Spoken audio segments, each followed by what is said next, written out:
going to stand groups down. I'm kick us out. It's interesting. Have you ever studied how the councils came to the council of Nicaea? It's called the Lost Tribe. Saying that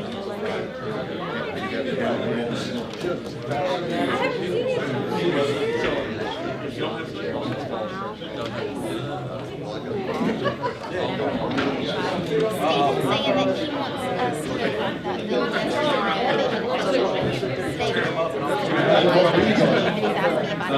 Due to the COVID-19 guidelines, they want to make sure that that other buildings and that other inside social distance from those who go and then household, please wait outside. the one you're testing is the one inside. So he wants to just make up.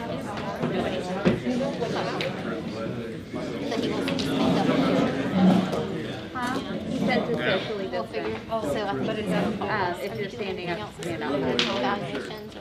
She said I'm talking. I'll have him. A really good trip. I walked to the door. Like, yeah, just so I'm He just sprung that on. It doesn't matter who goes first. It doesn't matter who goes first. Okay. So let's let Nicole. I want it. Okay. I was like, is it Nicole Walton? Like, I just want to make sure. How are you? Good. How are you?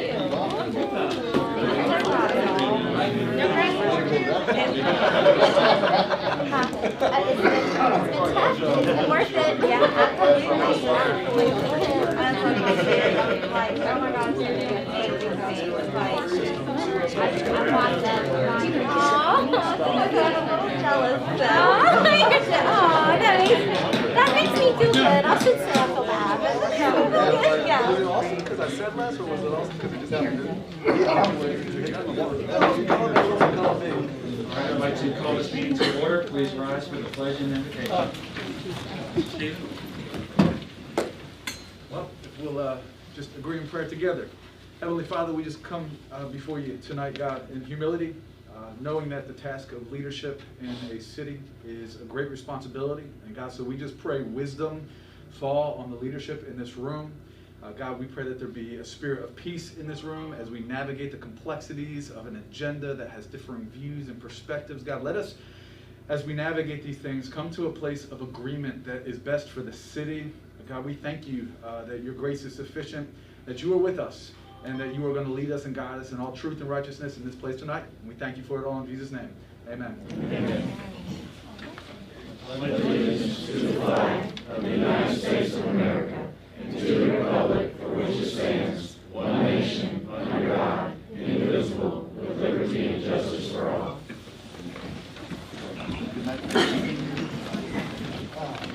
All right, now a motion to accept the agenda and the agenda. So moved. Second by Mr. Hoffman, second by Mr. Gill. All in favor? Aye. All opposed? The motion carries.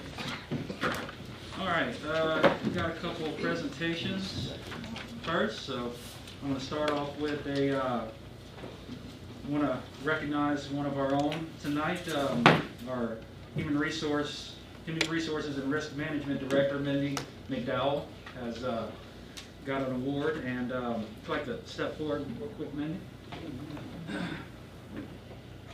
She has been recognized by the Gulf Coast Human Resource Association, and they recognize her professionalism.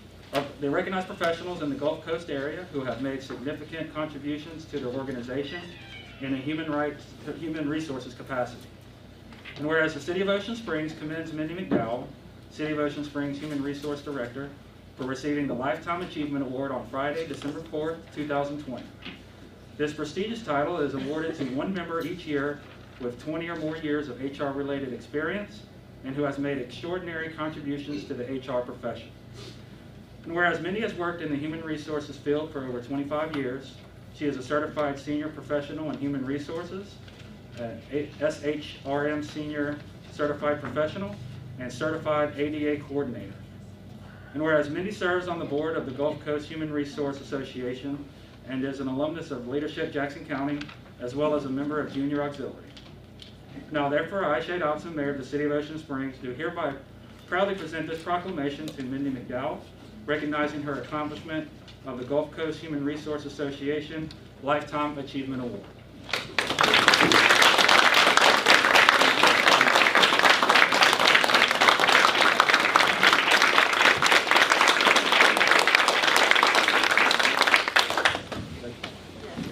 Thank you so much. I'm so surprised and honored to receive this award.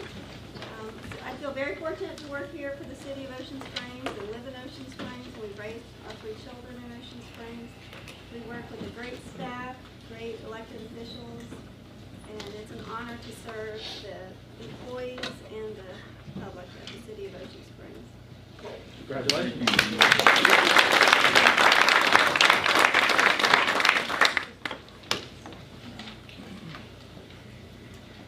All right, and we have the Wayfinding study report. Christian, you want to come on down? Yeah, while Christian's coming up, I just want to let you all know, this is the wayfinding study that we've been working on, funded by NDOT, for about the past year. And it is complete, it's being finalized. Copies will be made available both to the board and on the website. This is just kind of an overview to let you know that it is finished and give you a general sense of it. And if there's any questions, and moving forward, it will give us a blueprint of how to better improve our signage as new signage is implemented moving forward with new projects. So Christian and his staff have worked diligently on it, and I pass it off to him. Great. Thank you so much. Thank you for having us tonight. Happy to be able to show the culmination of over 6 months worth of work that we've really facilitated. Next slide. We've really, this has been an engagement process from beginning to end.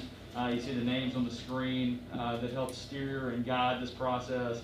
Stakeholders from business owners to city staff to patrons in the community have helped lead us through this effort. And so you probably recognize several of the names. They were instrumental in this process of getting to the plan and product where we are today. Next slide. So briefly, I'll talk about just an overview of our study, the wayfinding types and locations, the precedents and preferences from the engagement sessions with our focus group and our steering committee, and then the branding and design of the signage that we're working towards. Next slide.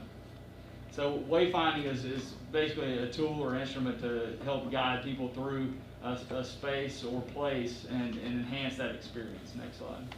So some of the types are gateways. They kind of announce that sense of arrival, and there's a spectrum from traditional, which we see in our town, to rural and even artistic, kind of in the midway of the spectrum. Next slide. Then you have vehicular, which is obviously oriented towards auto traffic and having signage that's appropriate for 45 and 55 mile an hour speeds in certain areas. Next slide. Then you have pedestrian that has more of a smaller walkable scale to the signage and orients people to destinations within the town. Next slide. And then informational, which helps a pedestrian understand their context, where they are, and proximity to certain destinations within the town or place. Next slide. And then you have kind of a subcategory is street art. It's more of an element that's coming online to delineate spaces or places within a town or city, often used in sidewalks or crosswalks, in engagement pieces within the framework of wayfinding. Next slide. So in order to understand a city as large as Ocean Springs, and we have to break it up in a walkable context and understand the districts that we've loosely identified based on land use and densities within the framework of the town. These radial lines that you can see on the screen represent quarter mile and half mile and 1 mile radiuses from destinations or landmarks within the town. You see the core of downtown on the left side of the screen, and then on the right side of the screen you see Walmart And so those walkable zones get further out the more you go outside of the core of downtown. And this helps us to understand from a quarter mile and half mile radius, those are 5 and 10 minute walkable distances respectively. Next slide. So we did an analysis within those walkable districts and took several pictures of signage all over town and came up with a package of what the signage types were and categories that were currently there and were lacking in each of those districts. Next slide. And then through our engagement process, working with the steering committee and focus groups, we identified locations where there were currently needs. For instance, along Beach Boulevard or Highway 90, the areas there needed vehicular attention, and certain pedestrian-oriented signs were located in downtown and other neighborhood scale walkable districts. Also, gateways, looking at opportunities to create that sense of entry in other parts of town to replicate what we currently have coming into downtown. Next slide.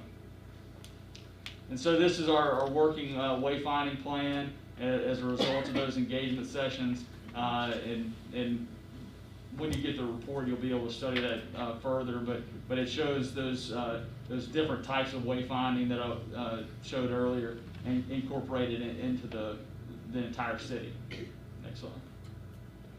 So then we talked about precedents and preferences for styles of signs. Next slide. And looking at the precedents or applications in other towns similar in size.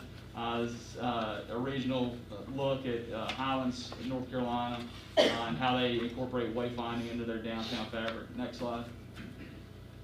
And then some local precedents in neighboring cities from Gulfport to Bay St. Louis and Gaucher.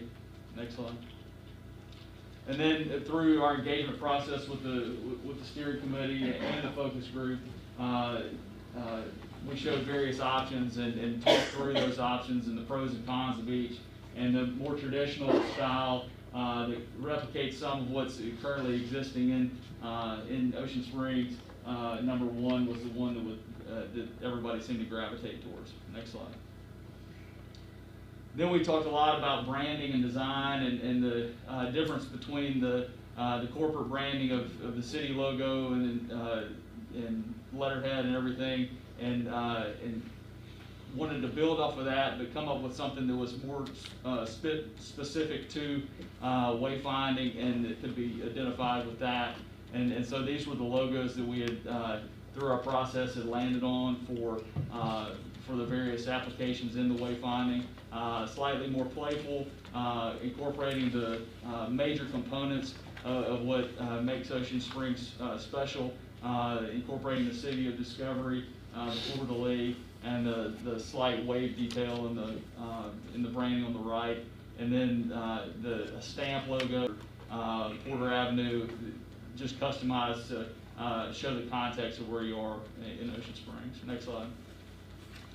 And then here we're just showing ideas about how in the existing gateway monument and future gateways, we've developed a hierarchy of gateway locations.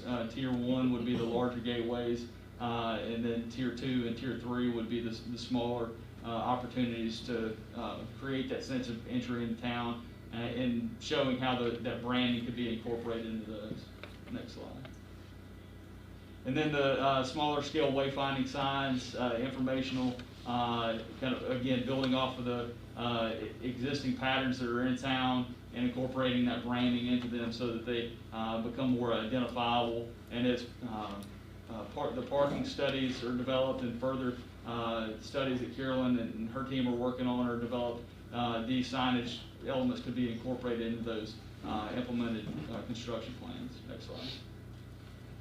And that's kind of a quick overview of the study and the report. Again, we're wrapping that up by the end of the year, and hope to have that to you. And I just want to say thank you for allowing us to do that and be a part of that. Be happy to answer any questions if you have any. Anybody have any questions or comments? Yeah, what's pretty comprehensive. We're just seeing Yeah, Carolyn, how much, do we have money right now to start that, once that's all Well, finished? when it's all finished, what we can do is identify and kind of prioritize how to implement. Just for example, we do have a project coming up, as Kristen said, we do have the downtown study, but we also have a Highlands Award that is going to be coming up in the next year to do improvements at that Porter Avenue intersection with the off-ramp from the highway right there. That might be the first opportunity we have to incorporate signage. We know we want to incorporate signage, now we can tell the contractor what it needs to look like. So it's not something that'll be the next step, is we kind of have to get together as a city and kind of prioritize how to roll it out. It's not something that we would just blanket. We might choose an area, do that first, and then as the opportunities arise, and we need to either replace signage or we have a project that's going to affect the signage, then we know how to, we have a blueprint So of we're what to talking do. about 6 months, a year before we, That's something that Just I'll need to approximate. get with you all and determine, but I think the first opportunity to put in something large scale would be as a result of the downtown study that we're gonna do over the next year, and that intersection at Porter Avenue. I think those are the first tangible places that you'll see some Right. new signage rolling out. But that's, now that we have a blueprint, we can look for those opportunities and then sit down and prioritize. We kind of, what you'll find in the study is kind of a list of what came out of the steering group as where the priorities we might look to as far as where signage would be more important. And we have some ideas, but that's something that we can sit down and kind of fine tune and figure out how to implement. But the important thing I think now is we have a blueprint of how to implement them as those opportunities arise. Carolyn, I was meeting chicken downtown today, and we saw a number of people walking by that we talked to, and they were visiting, just wanting to shop. Yeah. We started talking to them about the museum in Mary C, and had no idea that it was in town. Yeah. You know, and it came to mind to us that you have directional signs. You know, it'd be great to have it for the Walt Anderson, the Whistle Stop, the Mary C. And that's, You know, and, yeah. and City Hall. But also, everybody's got, not everybody, most everybody's got GPS now. Yep. If you just could put an address on that sign, you know, you wouldn't need too many directional signs from there forward. They could just plug that address and they could walk right to it. And that's one of the opportunities. There's the informational signage that you saw in there that has a map, and that might be an opportunity to include some better information where they can, you know, whether it's a website or information that could even be some sort of map that we put up there. There's a lot of opportunities to incorporate that kind of information into the signage as we move forward. And definitely, you know, the wayfinding as you enter downtown, that's one of the more obvious places. We do have, some of the pictures you saw were the different sporadic. We have a few here and a few there, but nothing comprehensive. And I think that's gonna be probably one of the first places as you come down Washington to look at that area to get it comprehensive. But we have some ideas on what some priorities will be, and we'll be reaching out to I just develop have a one more plan. suggestion. I know over the years, Karen, you know too, we put up wooden signs and Yes, you gotta paint them, yes. you know, and then they. These are not proposed to be wooden signs. These are that's what I'm saying. I was wishing they would all be metal, They'd be aluminum, yes. They'd be aluminum, yeah. aluminum with good, Powder coat. Durable, strong. yes. Yes, so Better. that's, yeah, they're not proposed to be wooden, that's definitely. Is there any way we can get that baby blue out of that sign? Possibly. Yeah, I mean, with the framework we've come up with for the branding is just kind of tip of the iceberg, and the city can modify that as they want to. Yeah, the exact color palette can be, looked up. Shades of blue though. So, yeah, so as soon as it's finalized, we'll have copies and we'll deliver those to you, and we'll make it available in PDF on the website. Thank you. Thank you. Appreciate it. Thank you. Appreciate it. All right, next up, we got a couple public hearings. Carolyn, I think you have, both of these are amendments to the UDC. Yeah. Okay. Like, if you just, go into public hearing, you want me to? Yeah, is there a motion to go into public hearing? So moved. Second. Motion by Mr. Hoffman, second by Mr. Gill, all in favor? Aye. All opposed, motion carries. Okay, both of these amendments I would categorize not just as mostly as housekeeping. They do not impact the rules and regulations that currently apply to either the trees or design review.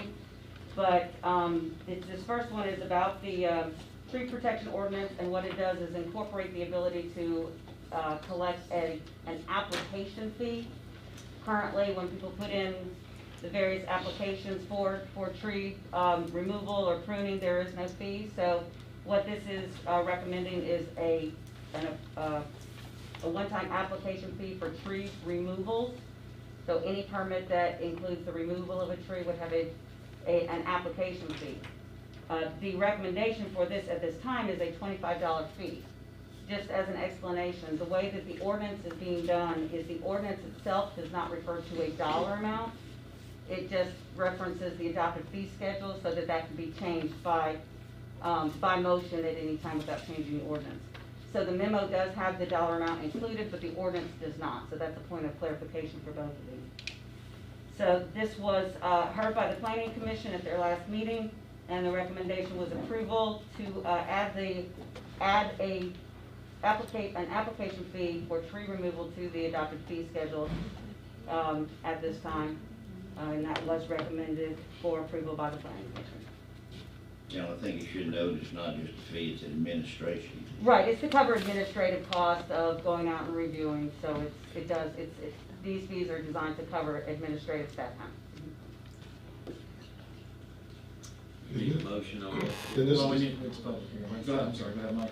and this does not include, just requests for trimming it. And that's $25 per application, not per. It's per application, and it's for, if the application includes any tree removals, one or more. So if you've got an application that's got 2 tree removals, it's still 1 application fee. If the application is for both removal and trimming, it's still 1 application fee, but if it's only for trimming, there is no application fee. For trimming, do you have to go out and ride and look at it?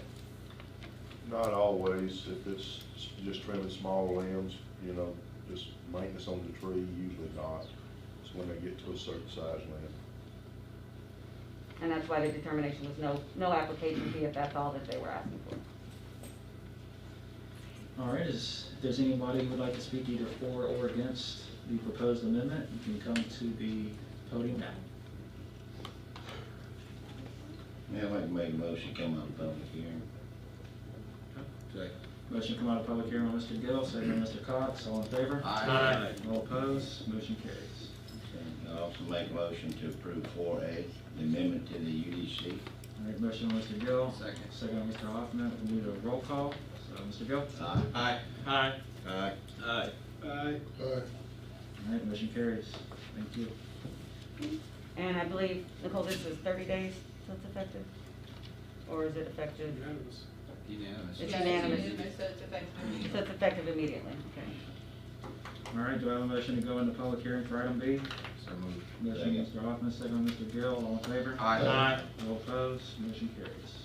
All right, can you tell us about this one? All right, and this ordinance is the same type of thing. The dollar amounts are not mentioned in the ordinance, but design review is the internal review process by staff for both commercial development or multifamily development. And currently there is no application fee for that, but it does require almost the same amount, if not more amount of review and staff effort than a subdivision or similar type project. So the, again, the ordinance does not have the dollar amounts in it, but the schedule that we're proposing to you is included in the memo, which is a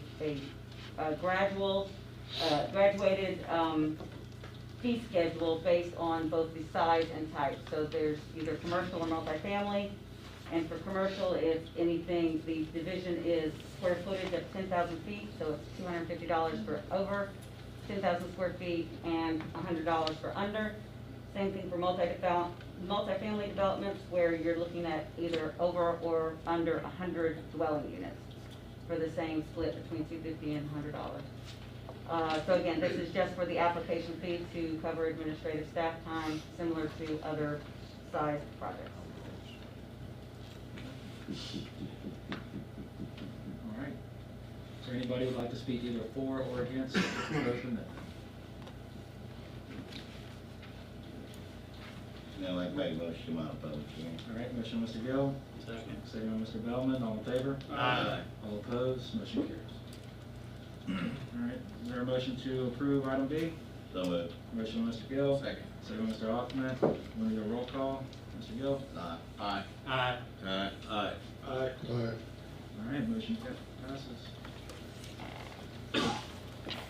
All right, and next up, we have agenda public comment. This is, we have allotted 30 minutes for this. This is reserved for any comments or questions regarding the agenda. And we have another section for general public comment afterwards. So if there's anybody who would like to speak on any of the items on the agenda, you can come to the podium now. And please identify yourself, state either your ward or your address.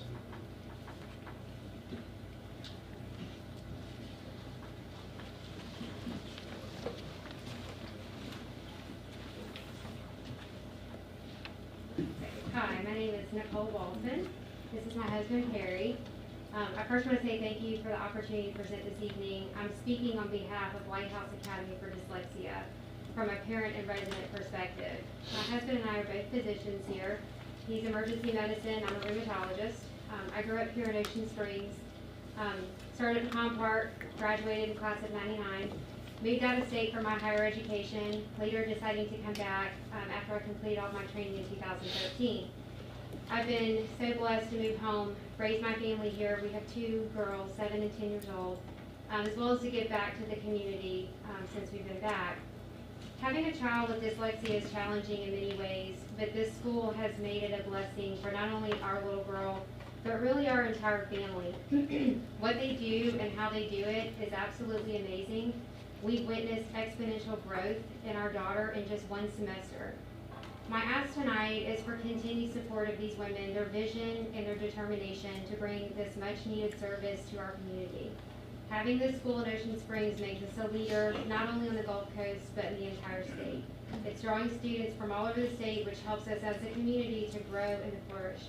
I can personally say that my husband and I would do whatever it takes to provide our children with the necessary tools for success. This school is giving her just that, and how absolutely fortunate we are that it's available right here in our hometown. My hope is that she too will do something meaningful with her life and eventually decide to raise her family here and give back to this community as well. Thank you. Thank you. Thank you. Thank you.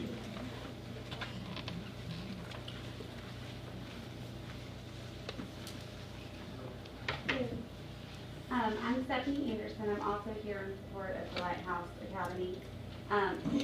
My son Trip went to the school before it was Lighthouse. He went there when it was a 3D school. But I would just like to say how great that school was for him, and he is now back into the community school at Ocean Springs and has flourished from just this first semester as opposed to where he was before this ever started and without these amazing ladies that helped him along the way.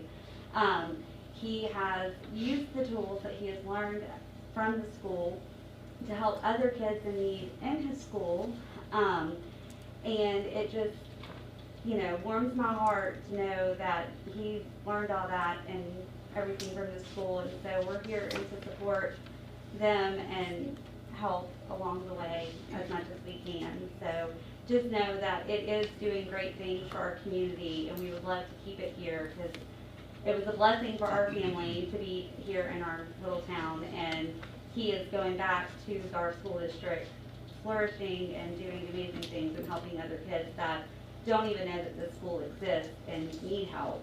So just want to say thank you guys, and hopefully that we'll continue to stay in Ocean Springs.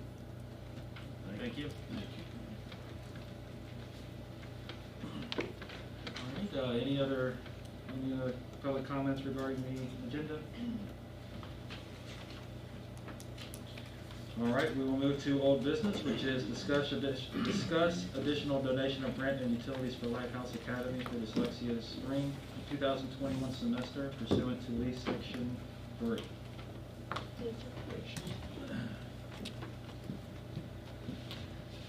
No, if I was gonna ask, I have a hard time talking with it on, if y'all are okay with that. Okay.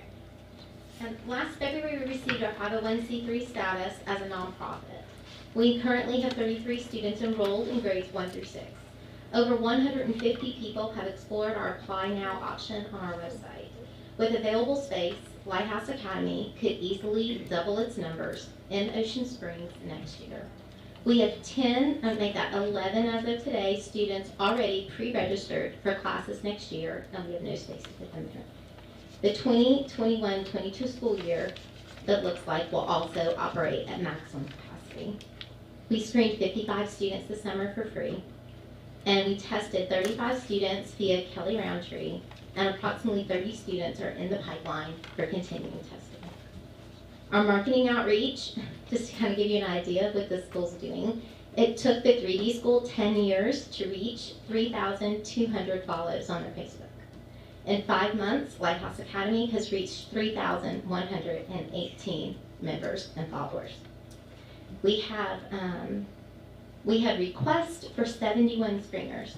We had 150 people do online inquiry applications. We've had 74 people explore White Lighthouse Academy. It looks like our Facebook posts, we have 5,700 people searching for dyslexia therapy in Ocean Springs. 4,164 page views. 5,184 unique visitors specifically looking for special services, and 4,780 visits. We've had 1,979 searches. Thank you from our ribbon cutting ceremony alone reached 2,200 people. That's just our Facebook. Our marketing has just been amazing. Thanks to our marketing team, we also put together and had a wonderful commercial that ran in the community during COVID. That's how a lot of people found out about us. We are really excited that at Christmas time, we're going to be launching our second commercial, and it's absolutely beautiful, thanks to Hilltree Marketing. We've been excellent stewards of the property that you've lent us, and we thank you very much for that gift. You've entrusted it to us, and we've not taken that lightly. We wrote a grant for Mississippi Power, and we installed a dry river bed. That bed was professionally landscaped with help from Mr. Smith with Brown, Mitchell, and Alexander. We used it as a science and math opportunity for our students, and what was a water runoff area that was puddling on a grassy lawn is now a beautiful drainage and professionally installed landscape option for the city. That was a significant improvement. We also moved in, there was some broken window. We replaced that, and it looks beautiful. We deep cleaned the building, including the blinds and windows, pressure washed the facade, and scrubbed the floors and have them professionally waxed. If you've walked the building, it doesn't look like the same building. 2 days a week, we are paying to have the restrooms of the YMCA professionally scrubbed to show our appreciation for both the YMCA and the city for giving us that space and sharing it with us. We serve students from 8 coastal cities, from Pasquistan to Pascagoula. For the first time ever, more than half of our population actually is served between just Ocean Springs and Biloxi. That was not like that before we took over. This demonstrates the significant rise in services for the Ocean Springs community. Ocean Springs alone now makes up 1/3 of our student population. New applicants extend for over 50 miles for next year's campus. We have 12 medical organizations that are now referring to us here at Lighthouse Academy. Pine Belt Christian Children's Center and Choices of Gulfport, Children's Hospitals of Mississippi, Singing Over Pediatric Group, Alicia Speech and Language Services, Dr. Donna Burrows, child psychologist, Dr. Worm, pediatricians, Dr. Joel Miller, which is a Biloxi psychiatrist, Dr. Sharon LaRosa, a psychiatrist out of Biloxi, the Dubar School for Language Disorders in Hattiesburg, Dr. Wagner, health psychologist, Mississippi College Diagnostic Centers, and Hattiesburg Clinic are all referring to the school here in Ocean Springs for diagnostics and services. Our ribbon cutting and wine and cheese showed that we have tremendous support at the state level. We had eight lawmakers in attendance, 4 of which were committee chairmen. We had the Appropriations Committee chairman, Banking chairman, Gaming chairman, and Education chairman. The Education Committee, I'm honored to say, has invited us back to Jackson for the second week of January. They would like to discuss how they can continue to help White House Academy. The governor sent his education liaison, who is working with me now on a GEER grant for some CARES Act money for the school. COVID has been an unexpected and difficult, thus with expenses and challenges to say the least. We did not plan for that when we planned for this year. Our internet needs from quarantine, teacher shortages from quarantines, cleaning costs have tripled. We've already exceeded our sanitizing and cleaning supply budget for the year. We've also needed to purchase outdoor picnic tables to give social distancing for our students to be able to eat lunch. Our parents, thank goodness, have supported a lot of those tables and sponsored them, but the school has still had those. In 2021, we have many expectations. We expect extra support at the state level moving forward. They understand the impact that this school has on retaining and attracting talent to Mississippi. We expect full accreditation, which will open up funds for state funding support for our parents and some federal funding title programs. We plan to be fully independent from the City of Ocean Springs next year. We are confident about accreditation because Chairman Bennett of the Education Committee has assigned us a liaison from NDE to assist us through the accreditation process, and we have hired Dr. Amy Thibodeau, who is retired from the Harrison County Public School System, to also assist us through that process. And that's about it. Thank you guys so much. It's been a productive, difficult, but very, I think it's been full of blessings this last 6 months. So thank you. Thank you each for saying yes, and thank you for supporting our students and this community. It's making a difference. You're doing a wonderful job. Thank you. It's been a long journey, you guys. It has. It's actually been a whole year to today. This is our week that we started this journey. And I can honestly say that the ladies that sit in that back row have worked 7 days a week for a whole year to make this happen. So I know, are very grateful for the opportunity of what we've been able to do. Tracy, I think we're gonna help y'all this year. I know right before the meeting, me, you and Bobby was talking, and Steve, the Recreation Department Director. Now, there's another room that y'all got your eye on, and couldn't we actually, according to Bobby, we approved y'all getting that room a while back. Yeah, we approved them using the little office for testing. Yeah, and then there's 2 other possibility rooms that we're looking at, and Stephen's got a lot of stuff in there. Maybe we can get out and make it surplus and get rid of it. If y'all give me space, I'll fill it. If you give me space, I'll fill it. Yeah. If we build it, they'll come. But you know, the thing about it is, like you said, you know, y'all got 5,000 people that, not applying, but are interested. They're following us, yeah. Yeah, following y'all. Hey, I was You've got a shocked. big task between now and next year.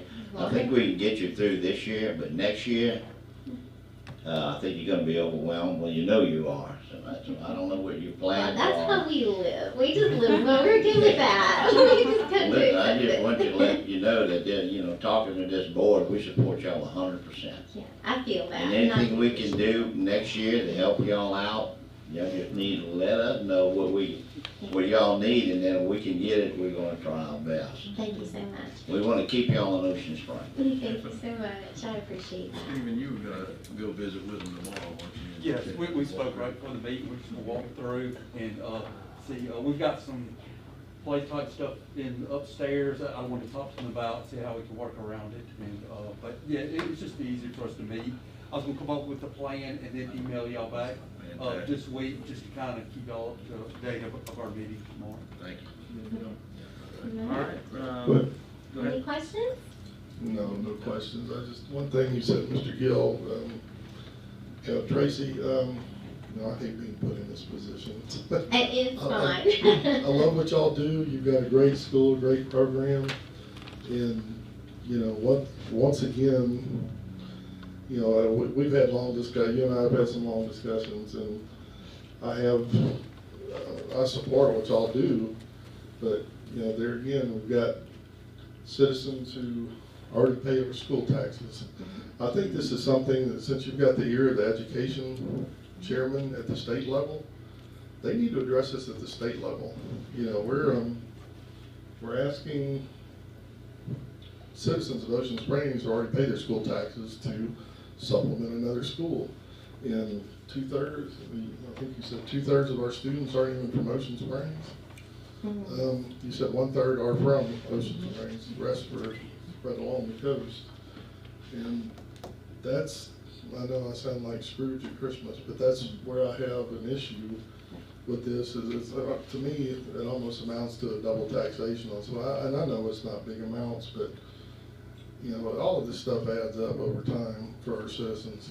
And what is the state? What is Chairman Bennett talking about doing from the state level? He's talking about trying to reform some of the legislation so that we can tap into the scholarships that these students should be getting. That scholarship money covers almost half of their tuition, and right now our students are not eligible because we are sitting in a process waiting to be accredited. Accreditation is a very complicated thing, and as being in government, I'm sure you know, government is a very complicated thing.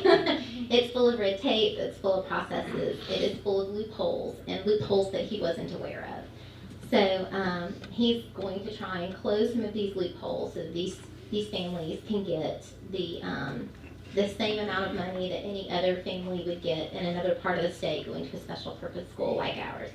And with all due respect, I do understand where you're coming from. When we moved in the building at the 3D school, it was a vacant building and it was dirty and not being used. So as a result of allowing us to stay there, it's being maintained, it's been improved, and we're drawing people to this town, and we're retaining people in this town. We purchase lunches from 3 Coast, Ocean Springs specifically, restaurants every single week. So I write a $1,000 check to a restaurant in Ocean Springs, 3 of them, once a month, for our students to have lunch here. That benefits you in tax dollars. And we were occupying, like I said, a building that's been basically abandoned and old, and we've improved it. So I think it's just a good investment in our future. And no, all of our students are not from Ocean Springs, but to take resources that are sitting void in a community and to turn them into something that benefits a community can't help but come back to us, I feel like. My mother always said, the universe gives, it returns what you give it. And I think we have worked really hard to do good things for the community. And I think Ocean Springs has been the main recipient and will continue to be the top recipient of what comes back out of all of this. I think people are relocating here for the school. You have multiple people from other cities coming to visit this city and eat and have coffee and buy donuts and shopping that you didn't have before, dropping off children at the school. So I think the picture is much bigger and much more complicated than simply looking at it and saying, you know, that building belongs to the city and we should be getting city dollars for it, and since we're supplementing, it has less value. I think it has a big value. I do respect your opinion. I just think it's a much more complex topic and it's not so simple and on the surface as it's the building and we're occupying it and we haven't paid rent in it. I agree. Yeah, I just, go ahead. Go Yeah, I just wanted to say, just pointing out, just talking about, y'all bring people into the city. And I just want to point out that the Ocean Springs School District is bigger than the Biloxi School District. And that's because we have all the young families over here. And that's the biggest industry we have in Ocean Springs, is on a school system. And so you do, you know, you do bring in people People want to live here, people come here, people buy homes here, move from all over, from other states, from other part of the states, just to get in Ocean Springs School District. That brings in tax dollars and revenues and, so that's how, what you're doing is you're in line with the biggest industry that we have in Ocean Springs. And I don't even know if we told you guys, we had a family that looked at relocating to the coast. They were looking at the Petal School. They did not know we opened and existed. They enrolled in the 3D school at Petal. And then they heard that we were here and they drove down to the coast. They took a look at our school and they said just what we told you they'd say. Yeah. If I can live in Ocean Springs or I can live in Petal, thank you, I think I'll take Ocean Springs. And so that family relocated here to Ocean Springs because of what we offer. And like I said, not only that, you get to retain, in Mississippi we have brain drain. I mean, all of our top talent normally leaves and doesn't come back. And they don't come back because we don't have industry and schools for them. If you support the school, I can guarantee you it will attract the kind of professionals and people who care very much about the future of their children and have the ability and the means to make a difference in your community. All right, does anybody like to make a motion? I have a motion to approve donation in the amount of the remaining rent of $6,300 and the utilities of $3,000 for the year as a match for funds and in-kind services donated by individuals and businesses. Second. All right, motion Mr. Hoffman, second by Mr. Gill. Any further discussion? All in favor? Aye. All opposed? Motion carries. Thank y'all. Thank you. Thank y'all so much. And Stephen, I Our guess. average cost per student, I guess I would next have week to average we'll out. probably all talk I beg your pardon? I'll send you an email. Well, after we our meet. tuition And, should be yeah, $9,500, but most of our Y'all children have to receive apply. over half of that in scholarship. How much is it? All right, congratulations, y'all. Thank you. All right, next up is discussion of the tree risk assessment report of the Iowa at Norfolk. You don't have to turn it down to set up. Not yet, sir, not yet. That's a plan. I'm Tracy. That's our business, county, sir. I'm working on my key training. I'll be about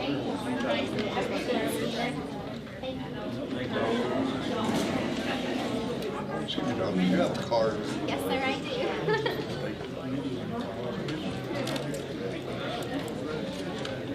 I just took your tax deduction.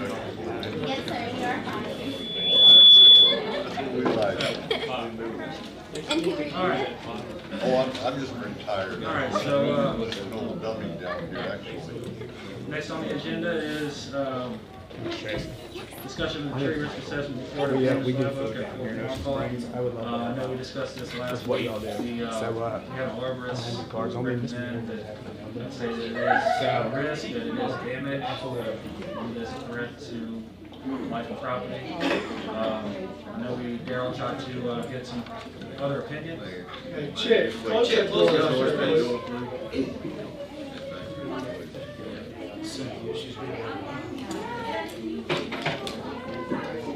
So, Daryl, obviously you didn't really have much luck on getting up your second opinion. I got one gentleman that was supposed to have done it right after we talked about it. He had over a week. Hey, Chick, turn on a little AC, Chick. Chick, turn on a little AC. Yesterday, of course, we reached out to another one that was works for University of Southern Miss. He actually just emailed me, apologized for his failure to be able to produce a report on such short notice. But he does agree 100% with the report we had that the tree is a high hazard. And said basically that I was going to wear those same boots. He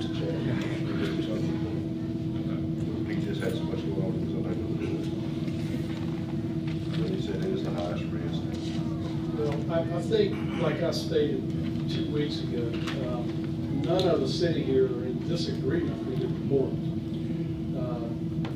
The problem is the sheer size and age of this tree. It cannot be replaced, will not be replaced. So before we start jumping to cutting it down, I really want, and I ask for, a opinion of any type of repair, just putting something, there's gotta be just an option. There's gotta be an option. Well, and that's the thing, can't they cut some of that weight off the tree on the front end that's hanging over and then repack the back of it and see how it goes from I've there? asked that question also, and with this, what their opinion was.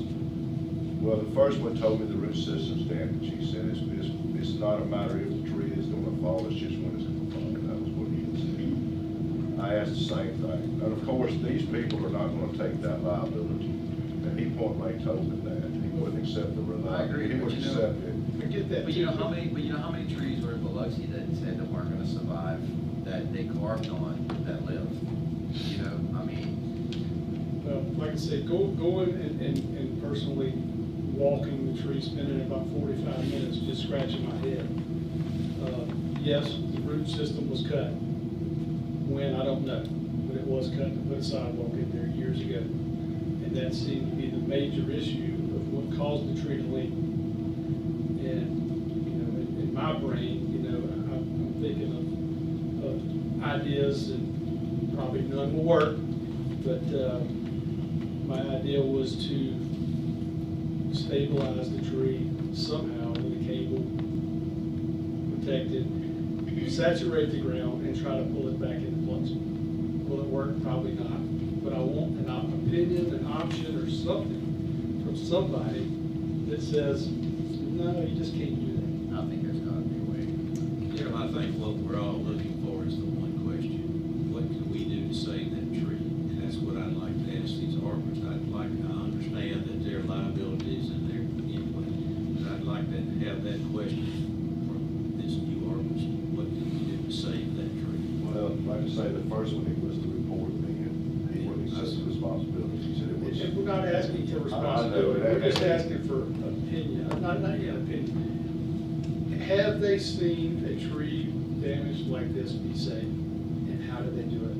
Somebody's done it, somewhere, had to. And that's all we're asking for. Do we have a picture pre-storm to show on the screen on how much it was leaning before?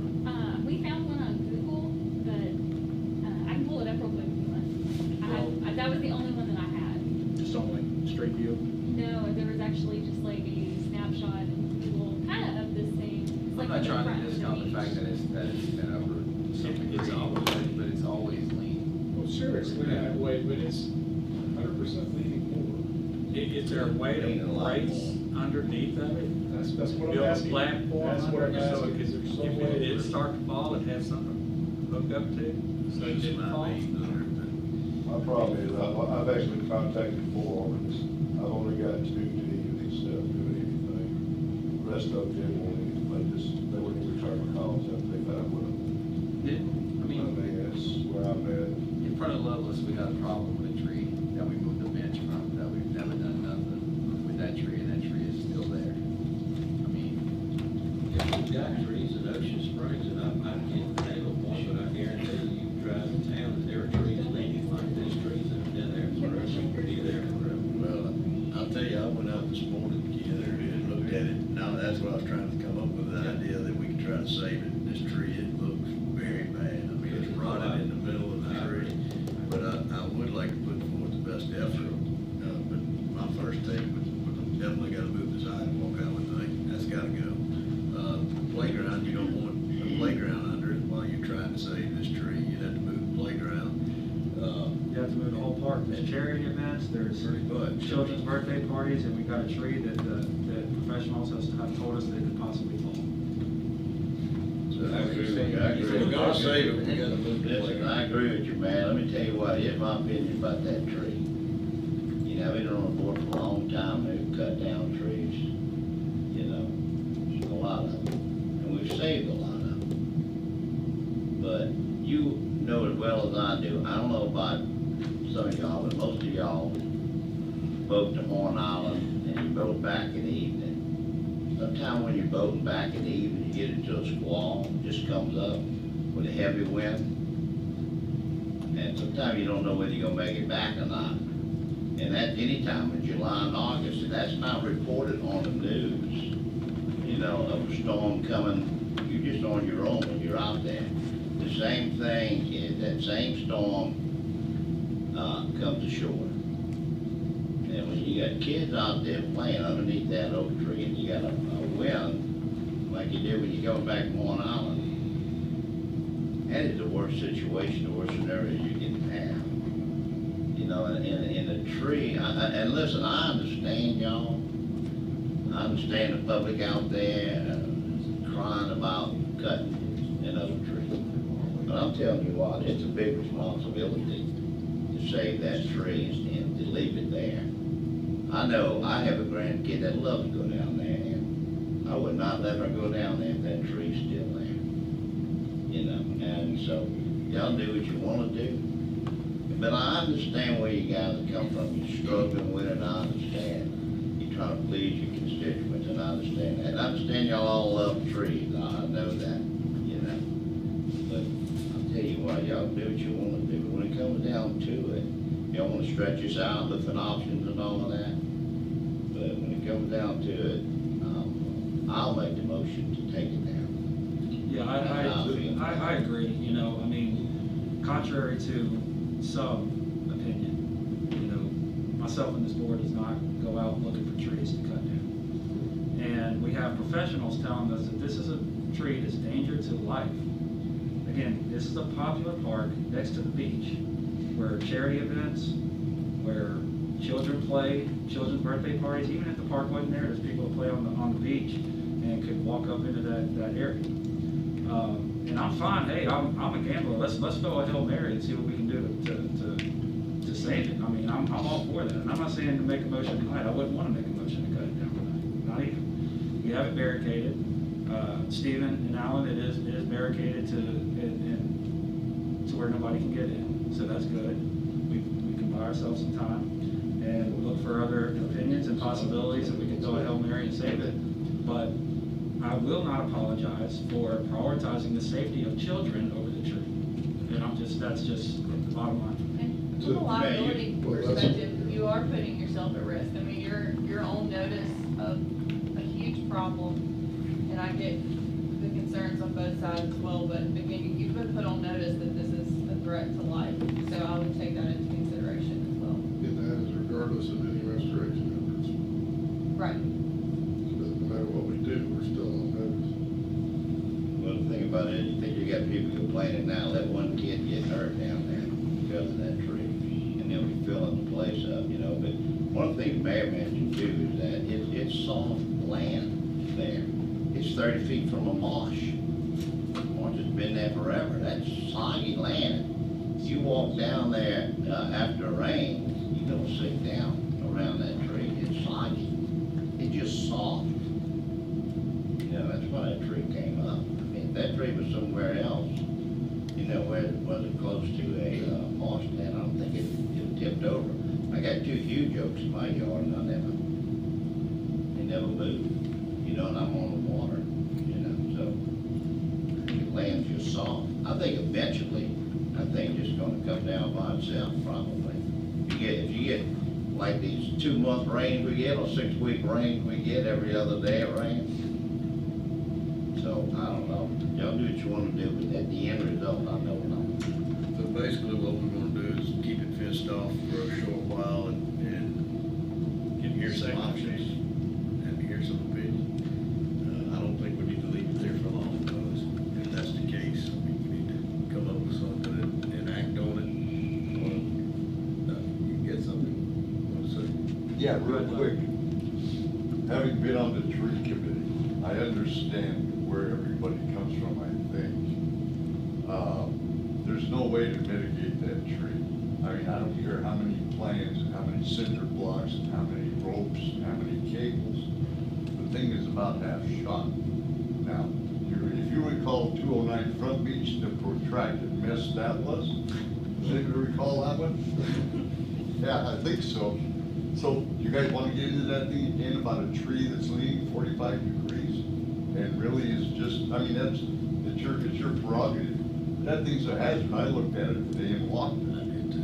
I mean, and what are you gonna save it for? You're gonna say, just cut that dead half off, straighten it up, get some cables, tie it to a boat out in the harbor, and you can just keep it taut all the time. I mean, that's a good idea. You guys are searching around for all kinds of crap, pardon my language. It's a dead tree. It's unsightly. You're not gonna mitigate anything to it. There's nothing around it except another tree. I don't understand all the discussion as a taxpayer. You know why? Just cut it down. I mean, I never understood a lot of what goes on here in terms of the tree committee and the lovely trees. I understand that. That's an eyesore. And it's a hazard. It's a primary hazard. And like the attorney said, all you gotta do is have one kid, a stick fall off of it, poke him, and it's over with. Then they're gonna be the mayor and the council in Ocean Springs. You know, and that's, anyway, that's.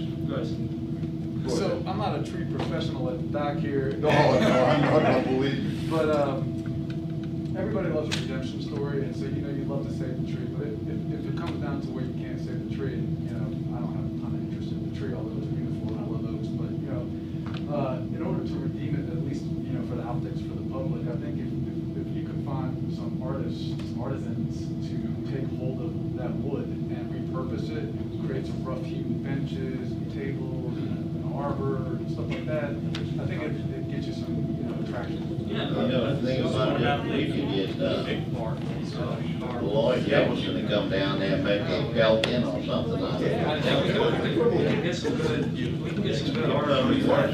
Yeah, that's. Save the wood, you go somewhere else. But That's a great idea. I don't think anybody's ready to make a motion on it tonight. John did. No, I'm not. I'm not gonna do that.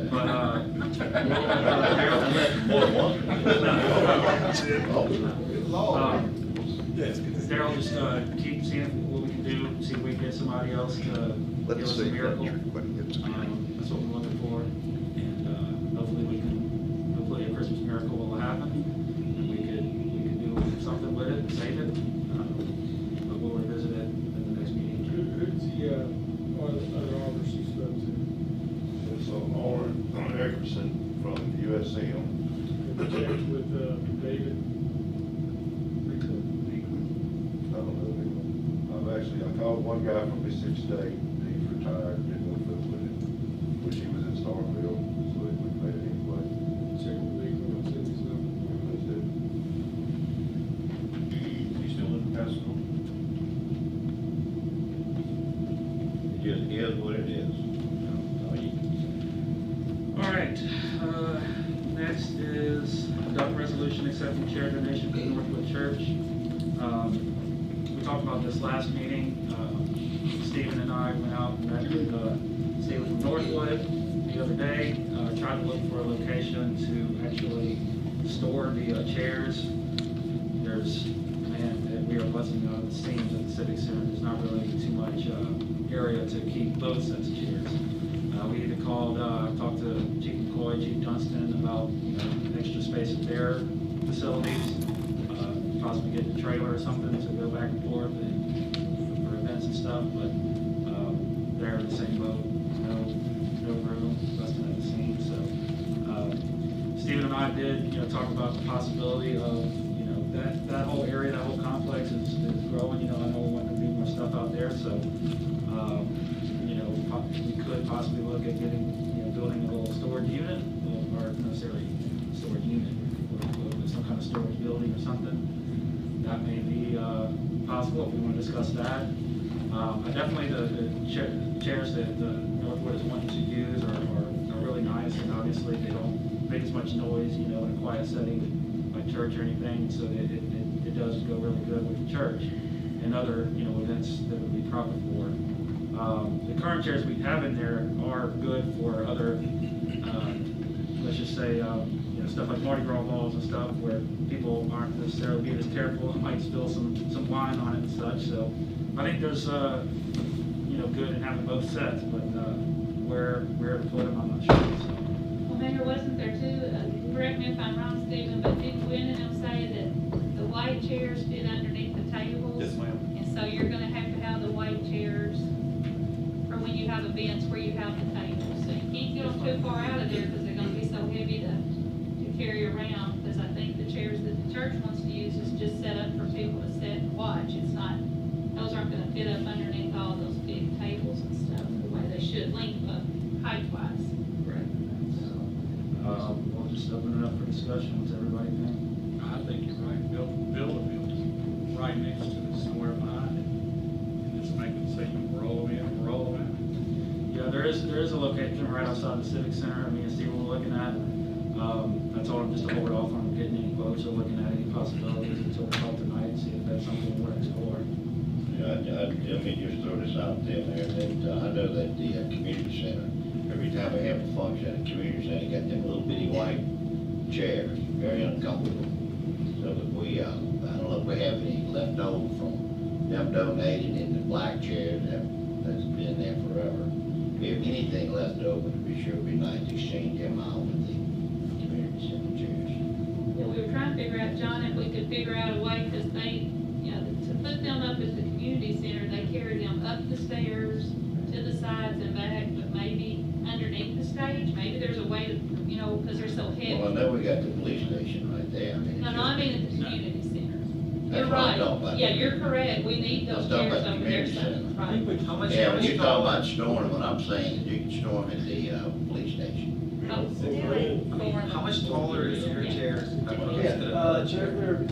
They're fitting under, they're not gonna slide like where the back would go into the table, but either of the blue chairs or the black, whatever chairs they are at the Civic Center. I couldn't imagine the chair they have not sliding under a table. I didn't go out there and do it, but that's what Gwen had said. It's a standard chair. The chairs that he's bringing, we're gonna have to put less of them up under the table, or we could put a couple more up under the table. So the width is different? Yes, sir. Yeah.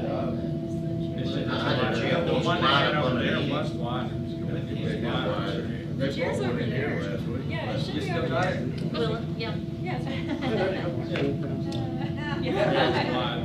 That won't slide underneath. It'll slide underneath. So he found the media chair.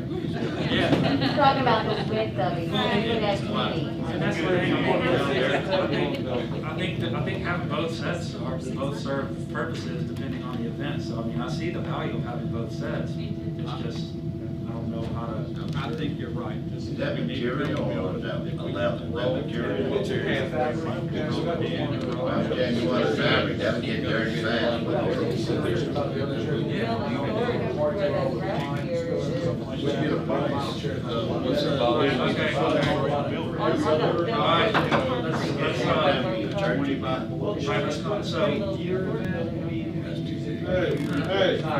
So, what do y'all think? I mean, we can adopt the chairs without necessarily getting the storage ironed out. I mean, there's rooms and stuff we can just kind of make do as of now. Yeah, why don't we just I would move actually forward? we have to talk about that actually. Okay. We're about to launch and we're using all of the rooms per the agreement. Well, Stephen, there's no other events happening there right now. Anyway. No, there's no right now. So what we can do right now is we can theoretically accept the chairs, take all of the current ones out and just move them to a temporary location until we figure it out. There again, why are we moving those chairs out? If they're not, They're using. They said they're using every room in What about the storage area?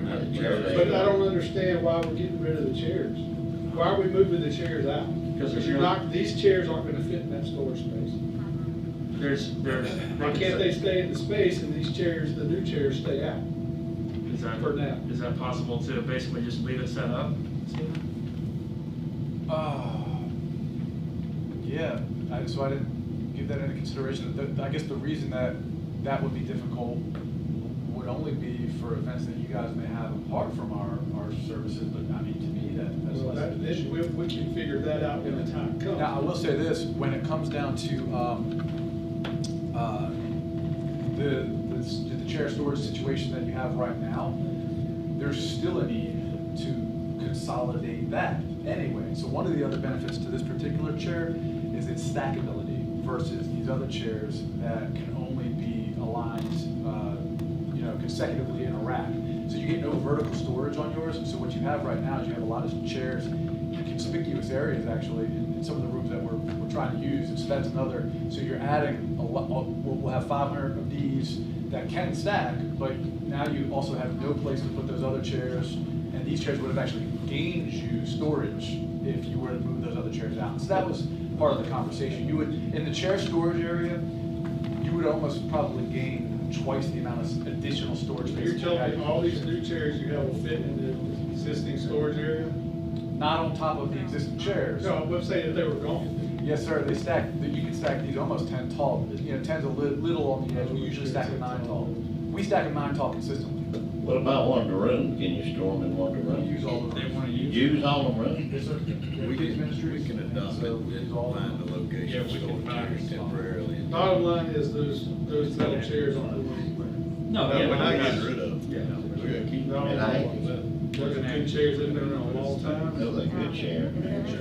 I don't know what the problem is with the person. So I think that's too heavy, is that it? Is that what y'all saying? Well, no, for us, I mean, we can use those chairs. There's a number of things. They're not very comfortable, and that's just preference. But then you have two, they're very loud, and that's, again, preference. And so if you guys were running an event in that facility where, let's just say there was a theater production or something like that, or some other sort of meeting, and you had a large gathering of people, and any shifting, it's constant squeaking. So for us, obviously, there's a benefit to not having that, but for you as well. And so you've got these couple things, and then the primary thing is you've got chairs just everywhere in the building, stored in this chair storage, They stored probably in need a the little utility room, grease. stored. They squeak, Well, and I've never had a complaint like that.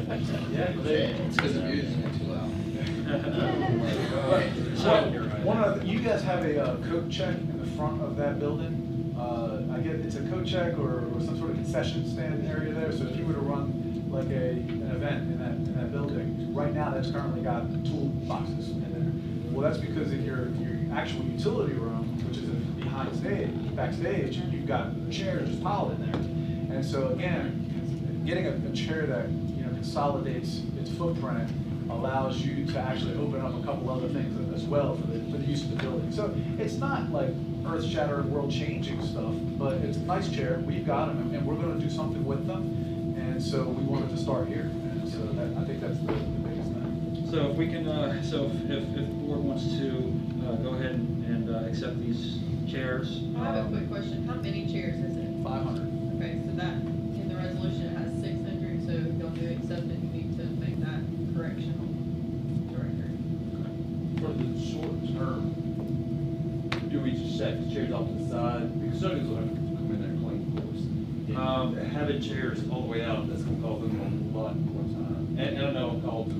No, we'll find. I think we'll just find a place to put them temporarily. It doesn't have to be on that whole property. We can move them to Alan. Do you have any space? Not unless you want them outside. I'm kind of grasping at straws right now, but there's got to be some. Police station right there. Well, it's leaky and moldy. we already, like I said, I already asked both chiefs. What about the black motorcycle trailer? It's not being used, we store them in that, find a way. Well, that was fixing to be my suggestion, was that we looked into purchasing possibly a enclosed trailer to store them in. That way we could move them around from building to building.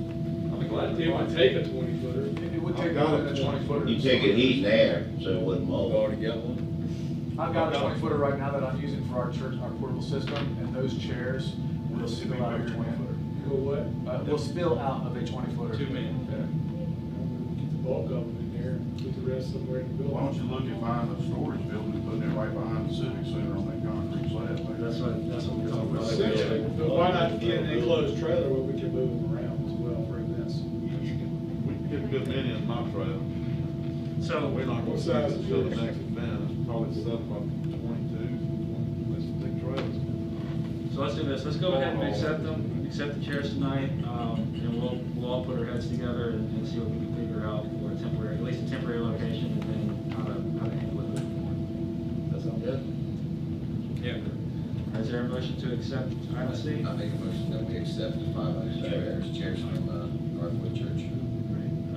Motion, Mr. Osmond, second by Mr. Cox. Any further discussion? Hey, man, the only thing I just laid on top of my mind is, you know, y'all ever think about rather than cloth, buying the leather, using the leather, that way we could use it in the events. Y'all can also use it, you don't have to worry about it getting stained or dirty or nothing like that. For example, them black chairs look brand new. They've been through every event for the last 30 years. So these chairs that we already own, these chairs.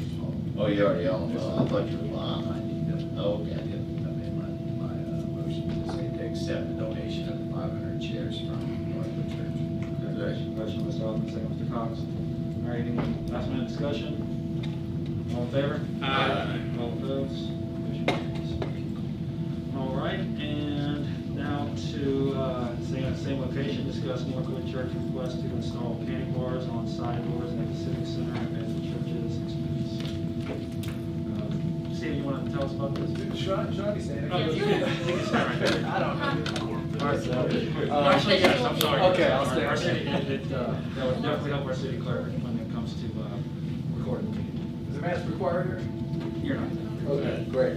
So, well, thank you again for having me. I enjoyed observing, part of it's fun to watch you guys make decisions. So, yeah, we've got a need, and I just want you to imagine for just a moment that you're gathered in the Civic Center, and you have a public gathering, but at the same time, there's something that shouldn't have disruption or distraction, right? So you have side entrances, and people can walk in and out of those side entrances. Ingress and egress is always available as long as someone's in the building per the Civic Center and Parks and Rec's policy for having all doors unlocked for fire code. And so now imagine a church service and somebody walks in the middle of church service. Well, that makes it very difficult for us to have a distraction-free environment. And so what we needed to figure out was how do we get it to where those doors can't be opened but can be exited to maintain egress for fire code. And so we looked at a couple different solutions. I've had 4 different locksmith/glass door specialists out, and they've all, actually, some of them were a little apprehensive about saying, you know, I think we would have to replace the doors, and so we're not really wanting to get involved in that. So I found 2 knee case locksmiths, very reputable on the coast, and 3D Glass, if I'm not mistaken. Again, very reputable on the coast. Both said, oh, we're confident we can install what's called a paddle handle. This is what we use in our buildings in Gulfport at our original location and our location in Wiggins. And so these paddle handles are reliable. It's all it is on one side, one door, you have a paddle, and when that door is closed and this side of you have a double door, this side of the door is push pinned closed, right? So to where you can't open that. This paddle now, when it's shut, it doesn't allow anybody in, but it will allow you to still leave, so you have egress for fire code. And so we wanted to install those on the facility for, you know, obviously our benefit, but also it benefits any other gathering that you guys may have in there where you didn't want somebody just walking in the side of the building at any time. You know, the thing about it is that just along the chief, okay, the fire chief, as long as he says it's okay, I mean, it's safe. This is an added benefit to the building for egress anyway, because those doors either are locked or they're unlocked. And now with this feature, just always able to be exited. And so what I wanted to do Locked from the outside. Yeah, I understand that, but I just want to hear the chief say that it's okay. I had the fire inspector. Huh? That's good. That's good. It's okay? All right. So now he's responsible. All right. Yeah, to me, it sounds like a no-brainer. I mean, it's all for safety. So, you know, it definitely makes sense. So, any discussion? Is there a motion? Motion to, I make a motion we accept the panic bars from the Northwood Church. Second. At the Civic Center. all right, motion by Mr. Cox, second by Mr. Hoffman. Any further discussion? All right, all in favor? Aye. All opposed? Motion carries. Thank you. Thank you, Steve. Thank you. All right, let's see. Next up, we'll jump back to the regular agenda, adopt a resolution and authorize an MOU between the City of Ocean Springs and the Friends of Mary C. and accepting theater and recording studio equipment donation. To table that, Mayor. You wanna table it? Yes. Yeah, I said table, we're gonna discuss it. No, we're not tabling it. Not table. We're gonna- All right. We're not accepting it. Not accepting. There you Oh, okay, good. No further discussion on that? No. That needs to be in the form of a motion. Yeah. You need a motion? The table? Well, no, okay, so the plan is to not move forward with the resolution, so you're not necessarily tabling it, you're just Rejecting it? rejecting it. So is that the motion? go. Well, Is there a motion? Second. No, is that, somebody wants to make that motion? I'll make a motion that we reject this MOU and not move forward with any other negotiations. All right, motion by Mr. Blackman, second. second by Mr. Cox. Any discussion? All right, all in favor? Aye. All opposed? Aye. Motion carries. All right, next, adopt resolution to purchase additional sound and lighting equipment for the Trent Lot Theater with 2% funds. So moved. Well, yeah. All right, motion. So moved. Is Motion, that Mr. there? Gill. Second. Second, Mr. Bowman. All right, discussion? Okay, so I put in front of you, right before the meeting, two documents. One is Mary C. Theater equipment list, and there's a total on there that says $20,209.95, and then there's another one for the lights. So myself and Cade met to discuss the options should we proceed with the MOU with the Friends, and then the options should we not proceed with the MOU with the Friends. The two documents that you have in front of you are price quotes from various individuals that Kate has spoken to on an approximate value of how much we would have to spend to outfit the theater to make it a working theater. So the $20,209.95 is for equipment that would be needed, that's sound equipment. And then the other is for the lights. And then again, there's an option for used and there's an option for new. So you have the resolution in front of you that has the 2% funds and the amount not to exceed $15,000. So that was when there was the option to go with the MOU with the Friends. There was gonna have to be an additional approximately $15,000 worth of money spent to finish outfitting the theater, but at this point, since you're not moving forward with the MOU, it will be more like $30,000 based on, for everything, for the sound equipment and for the lighting. That's for used. It's brand new. Well, for the lighting. No, I don't think we can buy used equipment. If we're not gonna do the MOU, then we just need to look at new stuff. I mean, that stuff is hard to keep up with on an everyday basis with it changing with technology and stuff, so we just need to get the best and. That's what I say too. Kate is We're in gonna the do it, audience. yeah, I think we need to leave that up to the ones purchasing and doing the shopping. I mean, I can. Kate, you Yeah, come to the front. so, If you get new, it's 18,000. yes, so, like you said, Mr. Gill, the biggest purchase on that second sheet, that's why we priced it out at new and at used, just because I wasn't quite certain what we were looking at here. For a new light board, that can run us anywhere from 5 to 10K, depending on the scale that we want to get, and we would need someone who is a little bit more experienced in lights to guide us on that. But that was quoted to me, just depending on how we would like to outfit this and move forward. And that will knock out some smaller things, like we won't need a laptop and we won't need basically a receiver for the light board if we get a newer one, but because it's much newer than the model that was originally in the theater, which I believe when we looked it up was an early 90s model, I would have recommended maybe updating anyway. So that's just why I priced that out. The sound equipment though, it's on the separate document for you guys, that is all new equipment, completely new. We didn't price out used stuff because it can just really run the gamut. If you know a guy, you can get sound equipment kind of thing. So that's why I only priced out the newer pieces for you guys. We recommended Behringer equipment? Behringer, that was, MSA, the Songwriters Alliance. In other words, that's what what you're was saying there. is that That's you all- had they were just equipment trying at to replace $20,200, $209.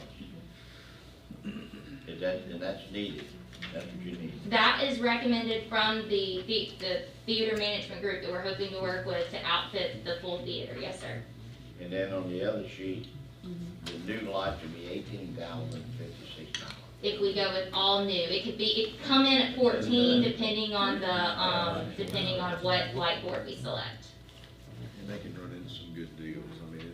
I anticipate, I overestimated. I anticipate that if we work with these gentlemen who we're hoping to pass the Songwriters Alliance MOU with, when you begin packaging these together, you can get deals and it will knock off, it can knock off sometimes $1,000, $2,000.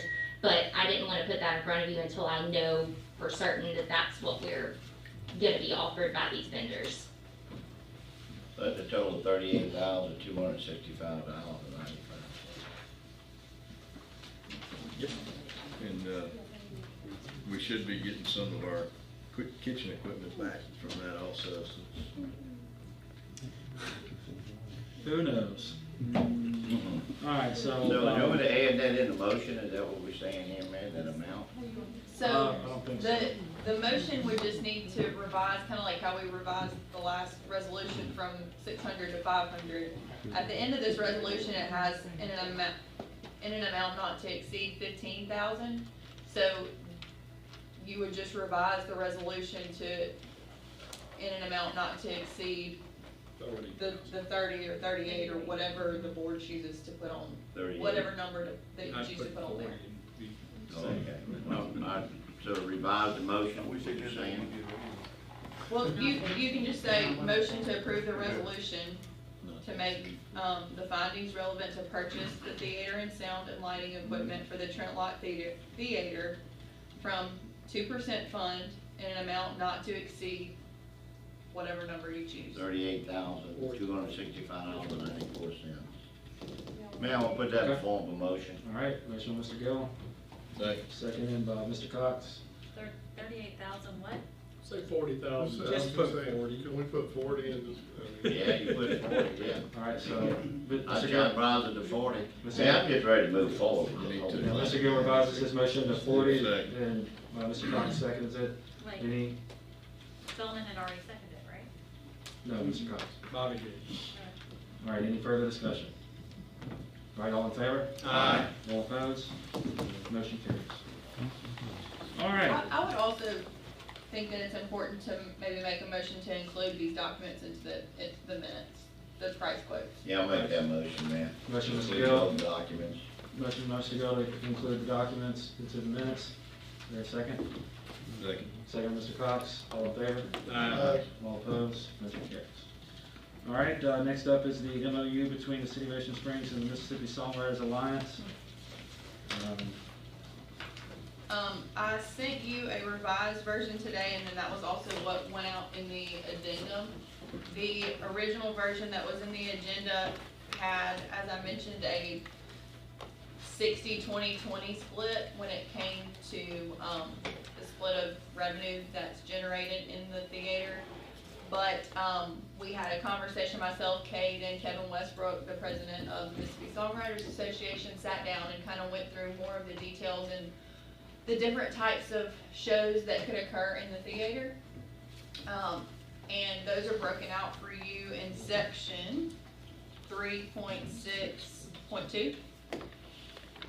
And just let me know if you have any questions, but basically, you know, there's the different events like school events, 501c3 events, and small for-profit groups, and then there's also the difference in the in-residence theater shows, and then also what we'll call big shows or headliners. So we went through those different types of shows and what would be appropriate for splits among those different types of shows.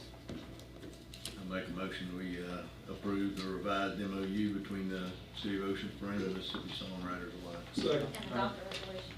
And adopt a resolution. Second. All right, motion by Mr. Cox, second by Mr. Blackman. Any further discussion?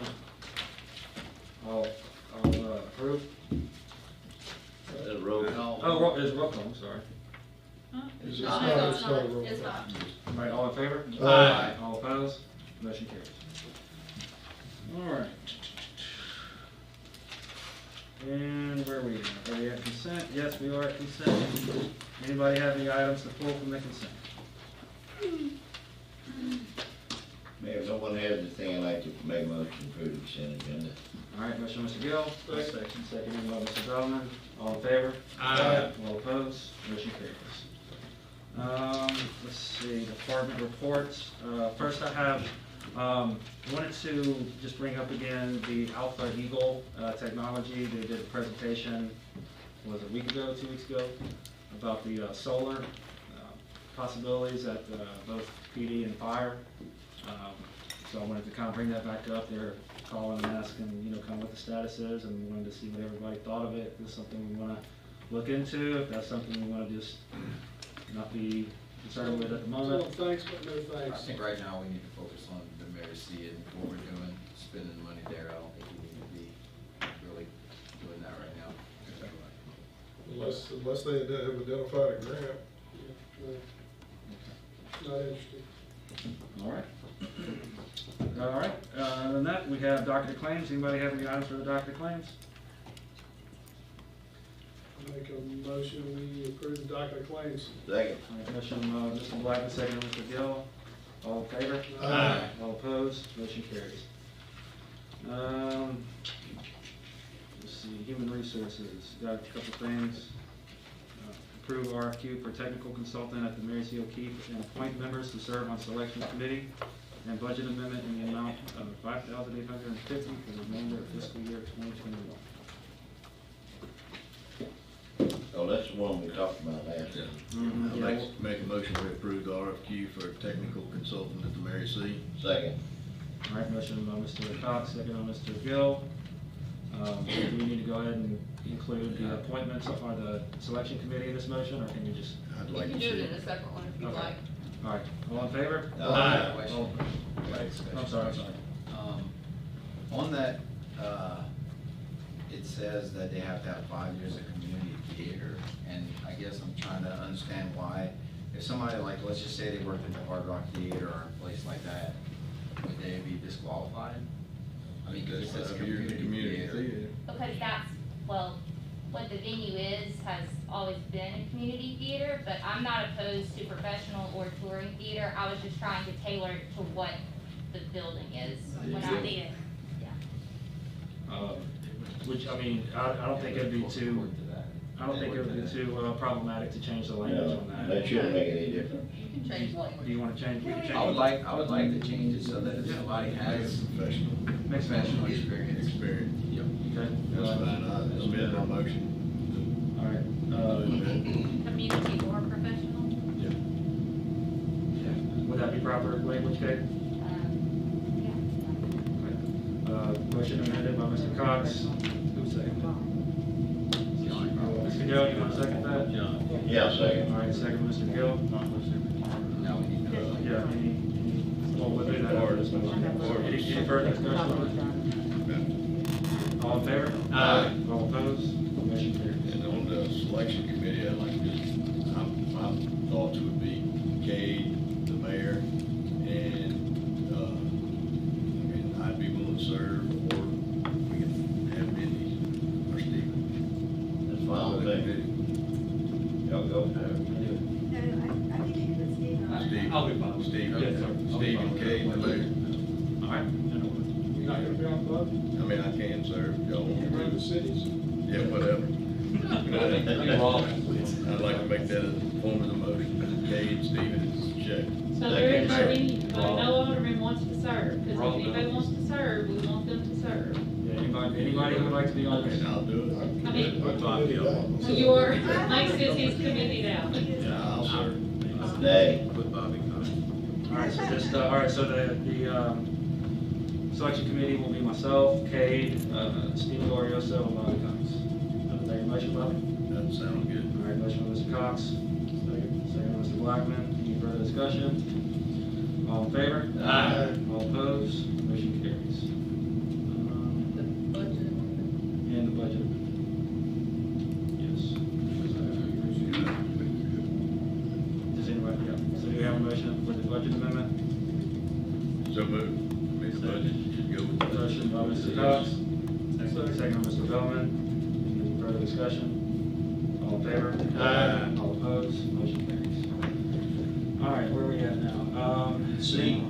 Well, let's stay in human resources. Mindy, give us the hurricane property insurance claim update.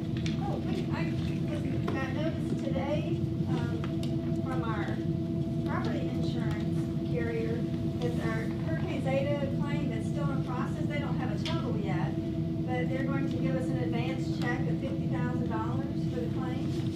And I talked to the adjuster, and I was surprised that we had that much damage, but he said the ball field lights are very costly. Just in the ball field lights, we have about $250,000 of damages, and they're still doing claim assessment, so I don't have a total yet for the total claim, but I'll report that to you. Which ball field lights was that? That was at, Playboy or? Stephen Parker ball field and Gay Lemon ball field. We had numerous lights that were destroyed. So we have like a $40,000. We have a $40,000 wind deductible. Yeah. And then we have a lot of fencing at the various lift stations. So what has happened in the past with FEMA when we had that is they may will pay 75% or 88% of that $40,000 deductible. They will expect us to get insurance for everything we possibly can because they're the last resort. But before, they have came back and gave us our deductible back or 75% of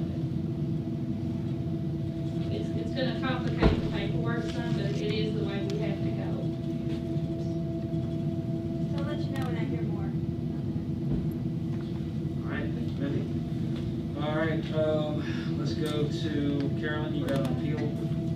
Yeah, this is, and I understand that, you know, I did speak to Mr. Payne this morning, and there are some pictures included in there that are very difficult to see because they're black and white, so I did reprint those in color just so that you could fairly look at what the zoning adjustment board, if you just want to What take a building look. is this? This is a property, it's the empty property right now where the food booths and hiccups is having their outdoor dining downtown.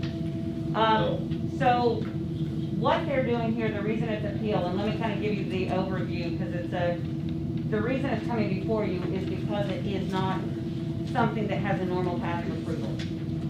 So Wade has been working with Plays on the design review for take their outdoor dining experience, which is now kind of a pop-up dining experience, and make it a little more permanent.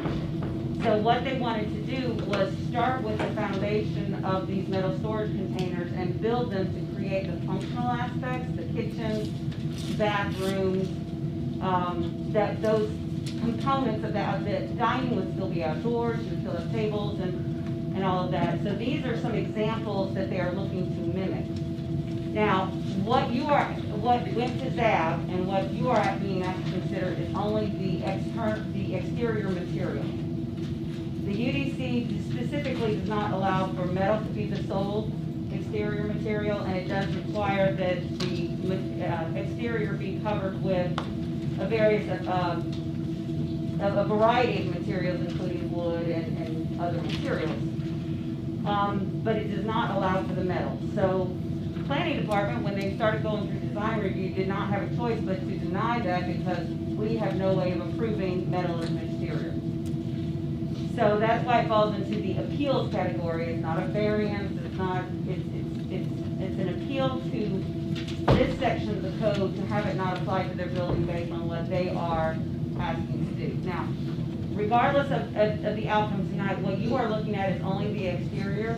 If you look at the memo, there are some issues with setback. The site plan that was included was just conceptual. It still has to go through design review. And so all of that will be covered through the design review process. So before they continued down that path, though, they needed to address the exterior material and make sure that this was a concept that they could move forward with. So that's what you have in front of you now. again, the color photos that I've handed out were presented to ZAB, and they are in your memo, they're just very difficult to look at. Yes. Is there anything wrong with the metal other than it don't meet the code? When you say- Any other reason wrong with using the metal? Well, I mean, I guess it depends on what you mean by wrong. I mean, it would still have to meet the building code requirements for what it's being used for, and a lot of that has not been vetted yet. Still gotta go through the design. Oh, yeah, it's still gotta go through design John, review and construction You permit. see what that is? That's the first Connex thing. box. It's a Connex box. So we turned down what would have been a nice project with Airstreams, and we're gonna allow this? I don't think so. John, I think what Yeah, but that's a good looking comment. If you want a Connex box, you want a Connex box sitting in the middle of Government Street. You can't even tell that's a Connex box. I I couldn't, can, and I all went. day long. Well, now that you told me I could see it, but I mean, I've seen them down in Orange Beach where they look like Connex boxes. But Now- this one don't look like it. Well, what I would tell you too, just so while you're considering that, is when ZAP considered it, they didn't go for the metal being the sole exterior. The provisions that they put on it is that at least 51% of the exterior had to be covered in greenery or wood or other similar material. So only 49% of the visible exterior could be visible metal. That was the conditions that they put on their approval that is in front of you for But you consideration. know, we have a lot of businesses that have metal buildings that have been required to cover with Cover them. brick, That's true. with wood. Right. And so this moving forward is gonna allow anybody that has a commercial building that wants to build anywhere in the city to plant things in front of it and have a metal building. Well, they would have to come through the same process and appeal it, so that's why it's in front of you as appeal. It's not something that we can consider for approval as staff.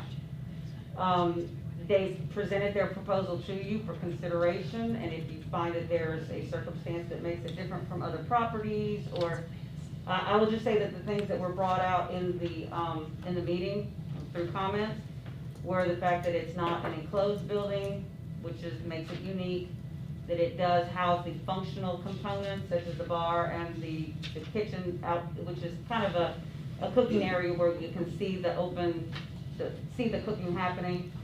And, If they want to do this type of structure down there, they need to do a traditional constructed building, not a Connex box in downtown Ocean Springs. I'm sorry. Well, here's the thing, Rob, when this was explained to us by Carolyn, she said the use of metal.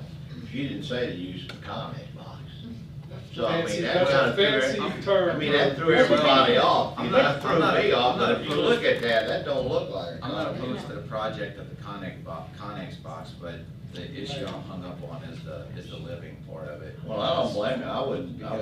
Because we have made other businesses stand up to a standard with the point system or whatever we've done with that, and I don't think that should be changed at this point, because I'd be upset if I had a metal building and I had to spend an extra $20,000 to brick it, and then we're gonna change it now. I will tell you that on Somebody else the, wanted to use one, we couldn't deny them. right, well, on the projects that have had a metal building that we've never required a complete covering of all the metal, and I just use in the zone as an example, they had to cover it with masonry for more than 50%, so the rear Right. part of it is still metal. Right, but it says from pedestrian view. Right, Right, but, so I and can you see can only why see a it was just- part of that from Some behind. city allowed one, because this is in some city somewhere. Right, I think most of these are from Alabama, I'm not gonna go. I'm not sure where they So were. they could put siding on the outside of this box and then. Right, totally fine. that's, the section of the code that we're looking at talks about the visible exterior material. We're not talking about construction type or anything like that, all that's being discussed in this is the visible exterior material, because that's not something that they would be able to move forward under design review. If you let one do it, you're gonna have a flood. And that's why it's in front of y'all. Yeah. Are you willing to find another exterior material? I mean, I don't see why we have to with the food trucks right across the street. They're 100% metal, and they can pick up and go whenever they want to. We're tied down. I'm trying to support you. Yeah. But I mean, the Connex box is, it's new, it's modern, you know, and will tie in to the art that Ocean Springs is in the culture. I mean, we can cover it in wood all day, but then I can just build a wooden structure. Yeah, that, I have a problem too with this living wall situation. That's just shrubbery. What if, I have a, can you hear me, sir? Yes, sir. Okay, I have a problem too with this living wall, as you call it. Yes, sir. That's some form of shrubbery. So- Shrubbery dies, okay? Can I explain And- the living wall? Give me a second. Okay, shrubbery dies. My concern too is if you sell this place or you go out of business, who's gonna water the stuff? Okay, the big thing that these gentlemen are talking about is the slippery slope. We allow a metal structure there, and we're gonna put up metal buildings all across town, where we don't have. And the third thing, it does violate the UDC. I know you Yes, sir. say this is gonna be a new modern thing, but it does violate our written UDC. It has to be covered with some kind of material. So I think you've got 3 strikes in my mind against what you're attempting to do there. I like the suggestion that why not just put up a regular building there? Because then it looks like everything else in Ocean Springs. Well, maybe so, maybe you're out of character. As far as Maybe you're the- gonna be out of character. Yes, sir. As far as the living wall goes, it's planned, the idea behind that was to be used. So it wouldn't just be there for greenery and shrubbery, it would be stuff that we would use and cook with. If we wanted to grow strawberries for the community, people could come and pick them. You know, we could serve them for dishes. It's not just a living wall just to hide the metal. You know, there's living wall projects all across the country to where people are covering bare walls. 50% then, is what I'm hearing. Not just greenery and wood mix. There'll be pots and pans and strawberries. I mean, we could possibly do strawberries. Well, if you Pots just and pans mentioned at it, the I did. inside. Yeah, the 51% would be whatever combination of greenery, wood, and other similar materials. Is what Zab recommended. There's not a whole lot of exterior metal left on this box. Not on these examples, no. So it wouldn't take many living walls and a little wood to make it 50%. It's not gonna take much to cover the metal at all. Well, And we thought about precedent too, and the only thing that I could say that sets this apart from being able to defend a full building is they are not enclosed buildings. The seating is still outside, that would just be open for where the bar is and where the kitchen is, and the bathrooms would be enclosed, obviously. Yes, But other than that, it would not be the entire structure. It's all dining outside, that would be covered with a wooden pergola. You know, with some kind of roof on it. It's nothing different than mosaics is. If you look at page 2 of your memo where the UDC is outlined, the only thing I see is that it has, it can be covered with one or more of the following materials, and y'all are considering a material that's not in that list, as in the living wall. It violates the UDC. Right, which, you already knew that, which is why it's here, because it's appealed but you can grant a variance for it. But again, the problem is that, you know, brick, stone, split face block, stucco, synthetic stucco, exterior insulation, et cetera, and then it also has the wood. But the living wall is kind of the issue that I see in the UDC. Variances for hardship, and there's no hardship. Well, this is an appeal, this is an appeal rather than a variance. Yeah, this is a flat out appeal, whereas a variance is something that's allowed for. Is there a motion? What's the motion? No, there's no motion. Well, I guess it wouldn't really be a motion if you don't want to do it, we would just. Well, you need to either uphold, if ZAB is recommending approval of the appeal with these stipulations, so you either support or overturn their recommendation, I guess, would be the proper motion. So if you overturn ZAB's recommendation to grant the appeal, if you don't want to move forward with it. So it'd be a motion to overturn the appeal of ZAP.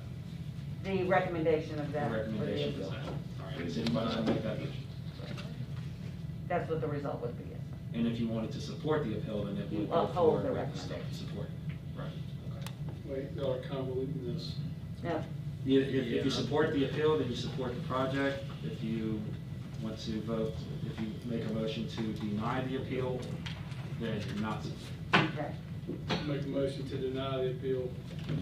Motion by Mr. Blackman, Second. second by Mr. Catania.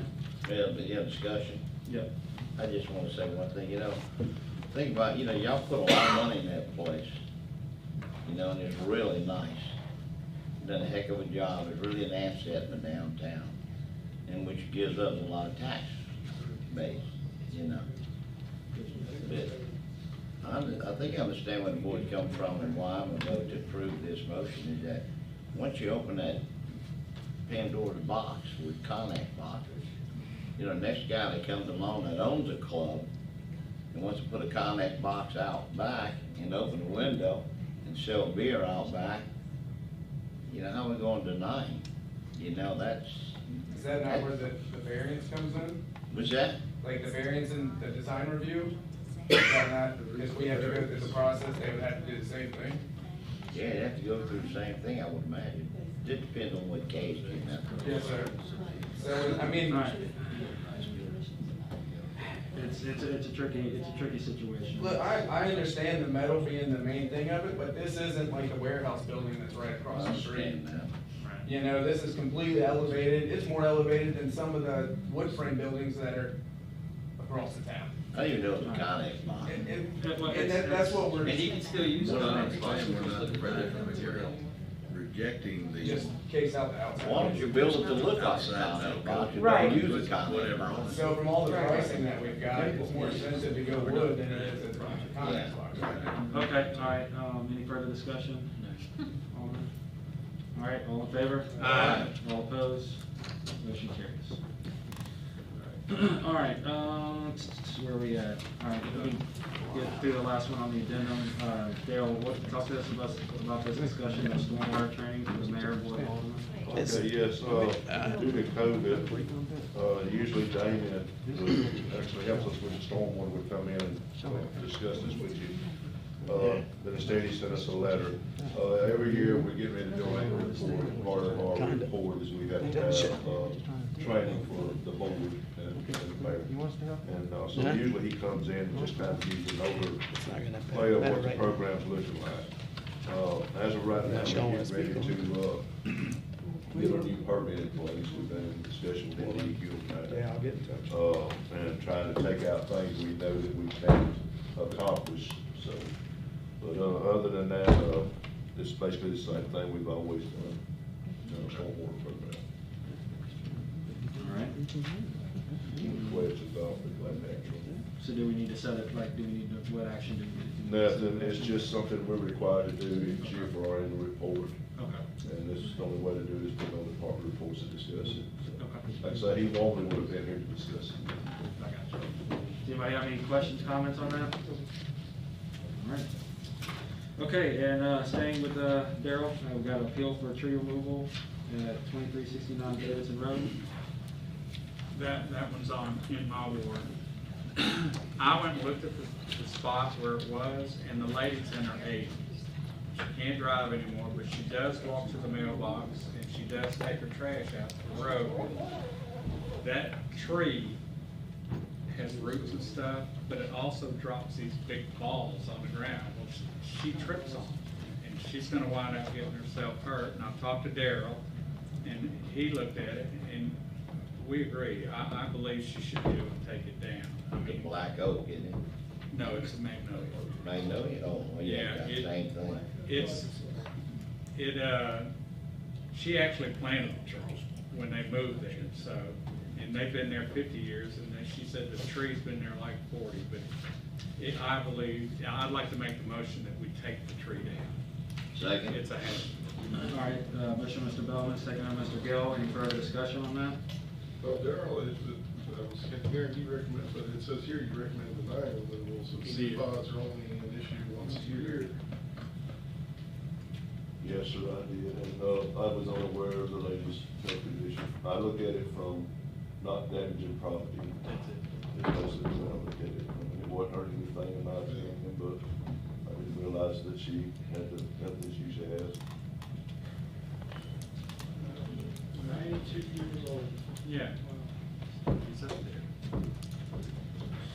All right, discussion. All right, all in favor? Aye. All opposed? Motion carries. All right, approved transfer of budgeted funds from the Parks Department to the Mary C. O'Keefe Cultural Center for part-time custodial / rental facility attendant and begin the process to fill vacancy. I'm sorry? On the public. Why did we skip public works? Did we skip public works? Oh, I apologize. Okay, Yeah, I thought you did. I thought The town. I'm sorry about that. All right, Public Works, resolution approving and authorizing emergency repairs to the pump and column, potable water well at City Hall. So moved. Wait a minute, so, wait. Alan, tell us about it. We had a problem with the water well, and we called in a contractor to come look at it. The way to find the problem is you literally got to pull the pump up, which is like 150 feet down. The contractor's already pulled it up, found the problems with the motor. We put a temporary motor in, it didn't work.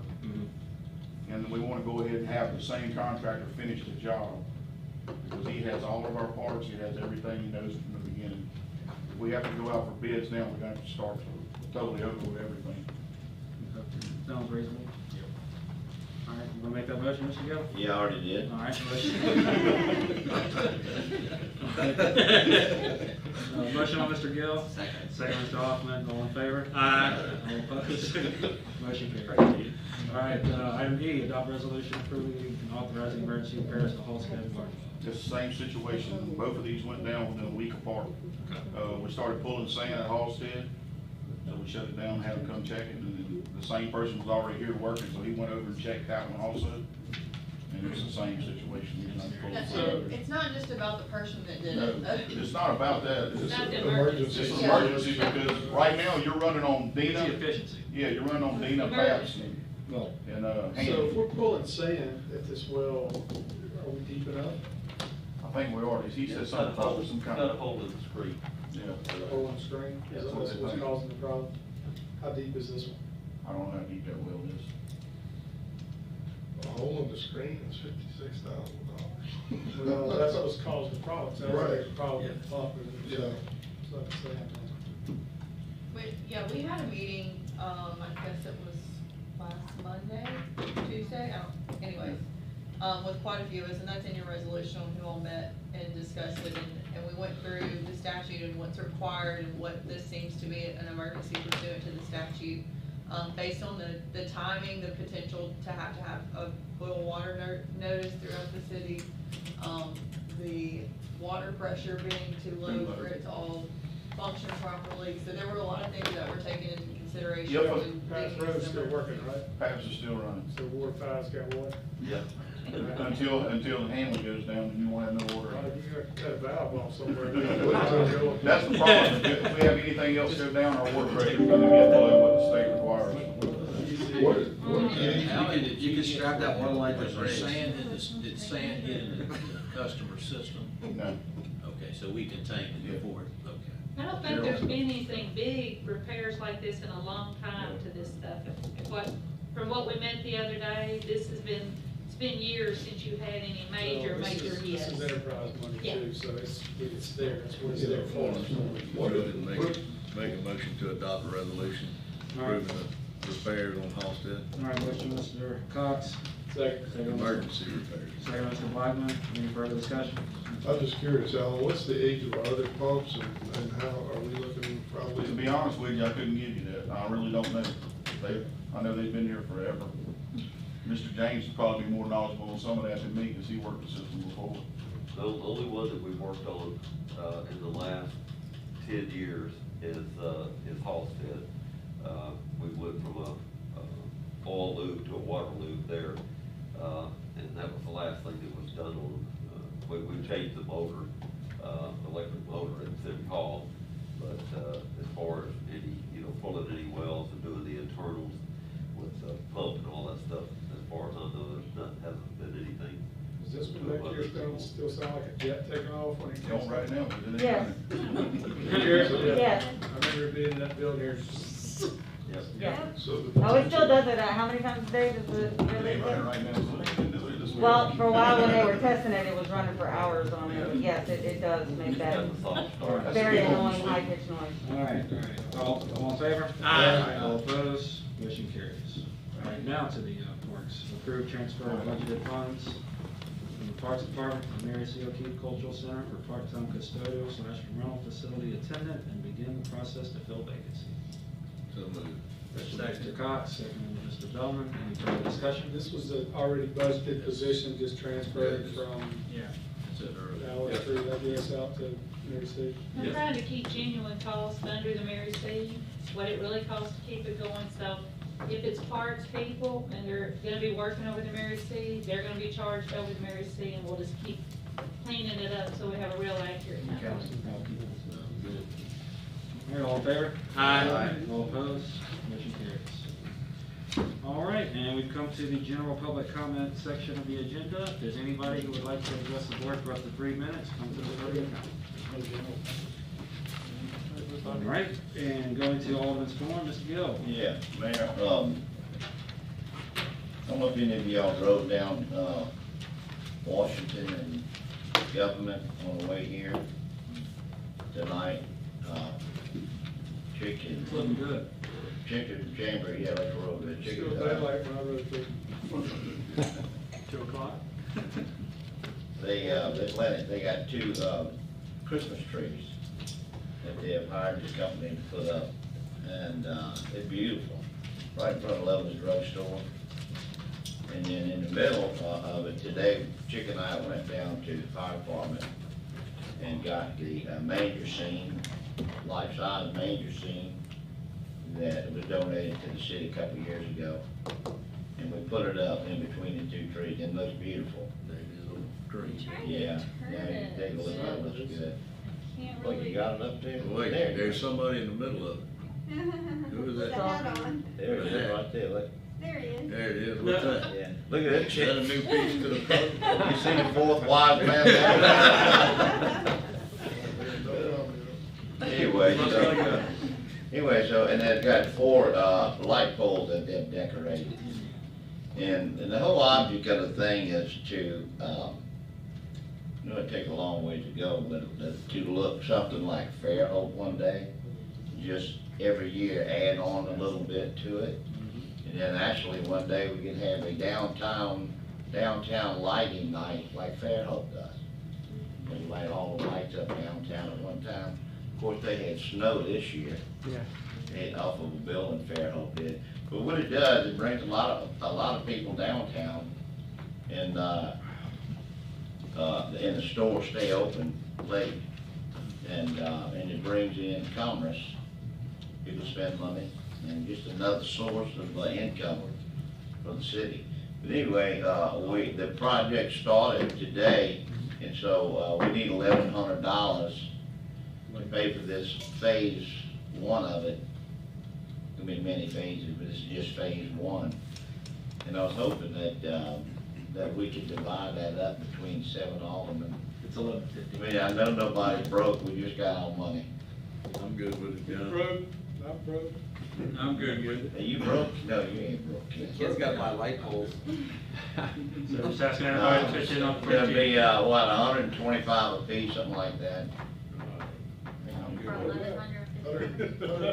No, I mean, no, what would that be, Mike? You gotta count. I got the invoice, it's 1,100 and 7 and 1,100. What would it be? Per Alderman. $165 roughly. 165. Okay. Even double, we can go ahead and buy that stuff for next year. So do you want to make a motion? Yeah, man, I make a motion that we take $165 out of each alderman's award money for the phase 1 of the lighting What is that, chick? downtown. Okay. Motion on Mr. Lighting Gill. project. yeah. Second by Mr. Hoffman. Okay. Yeah, but All right, any discussion? Point of protest. Any discussion? All right, all in favor? Aye. All opposed? Motion carries. That's all I have, Mayor. Yeah. Well, I'm up already. yeah. Everybody's speechless. And you need to be, Outstanding. Got one thing, I need to make a motion to, use $1,000 of my ward funds to help base of old subdivision replace a damaged light pole from Hurricane Zeta in the city median right away, the entrance, to help protect public safety. Right, is that a, city light? It is a private light in a city median. easement. Oh, okay, well, I'm just gonna say, if it was a city light, we could just pay for it out of. Public-private. Yeah, okay. I'll say. All right, That's fine. Motion, Mr. Blackman, second by Mr. Empey. Any further discussion? All in favor? Aye. All opposed? Motion carries. He's done. Is that it? All right, Mr. Empey. Just want to thank the guys. I saw the flags came in. They were putting them up today on Highway 90. They look good. If y'all didn't notice them, check them out. Good job. It looks complete today, or? No, he'll be back out there tomorrow to finish Or up. I wasn't sure how far down. We had to bounce back and forth with the Christmas project with the budget. What's the, and I want to ask Alan, what's this, are we through with all debris now? Or Yes. Status? As far as I'm concerned, we're through with it. Did we have a total? The residents are. No, they're still digging stuff out of ditches somewhere. They'll never be finished. Is that it, Mike? Yeah, that's all I have. I'd just like to thank the fire chief and Alan for helping me put up the manger scene today. Good job. It was stored in the fire department. Hey, John, Real quick. you know what, John, Mr. Gill, Yeah. you called me the other day about having to help your ward with some damages also. We haven't done any motion for that, are we needing to? You called me. No, we're working on that, but thank you, pal, you're right. All right, real quick, I Mr. want to Empey. make this season, this Christmas season, I just want to wish, I think we all, as aldermen, will wish everybody here. Yes, right, that's right. Yeah, y'all had some Merry Christmas time from all Yeah, of us. this is it, this is it. Y'all too. Next time we meet be 2021. You're right, Mr. Ken, appreciate that. I'd like to make a motion to go into executive session and see if we can stand. No, Close. go into closed session, see if we can stay in executive session. Motion, Mr. Gill, second by Mr. Cox. Before we do, Mindy and everybody on the finance committee, we need to schedule that meeting real quick. Well, One evening. yeah, We need to just give me a date. Thursday? Y'all like me Thursday about 5:30? This Thursday? Got your lights? All right, can we call us all in favor? Now Now I got a few minutes, I can run that way and run that way and go home. We didn't. Hey, were you able to find out anything about the timing of the traffic lights? He said that the last time they come, they said he could wait till the 65. Well, I'm getting this from one of the dry roads. Like, it says that you can only get two buses as long as it's back to the traffic. They have to go up and stop. So you're backing it up on time of day. He's got that new notice to come out one day next week, the one down at Show. Yeah, I mean, it's just the one at, the one at Hanley. The one, yeah, by the bus line, I'm pretty sure it's Hanley, but it's the one at Hanley, that's the bus line. That's where they're all coming in. I wish we could. Well, I'll ask them, because my friend David, who drives, has never seen anybody. I'll find out. Maybe it's a different route. Maybe it's an earlier route. Yeah, maybe, I'll find out exactly what time it is. Okay, also later, send me another text, morning that you struck this morning, and it's just the same. It's both, but it might be. Well, that's why I told them that I was trying that. You know, we have one. Yeah, I know, and that's why We don't do that, we're gonna have to hospital I and told them to get back to me every once in a while, so I can bust you, because that's what I Just straight do. How you gonna get them to mark that? I do. We talked the other day about. Nick sent an email, said that they were gonna be out this week. I guess Can't do a hold on to it. But I will tell you. I'll go back to Nick's email, but he said something about they would be out. The Connex is not Within the week. you just got to come up 51% of it. I don't know why you can't keep 51% of it filed. That's all. You got all the stuff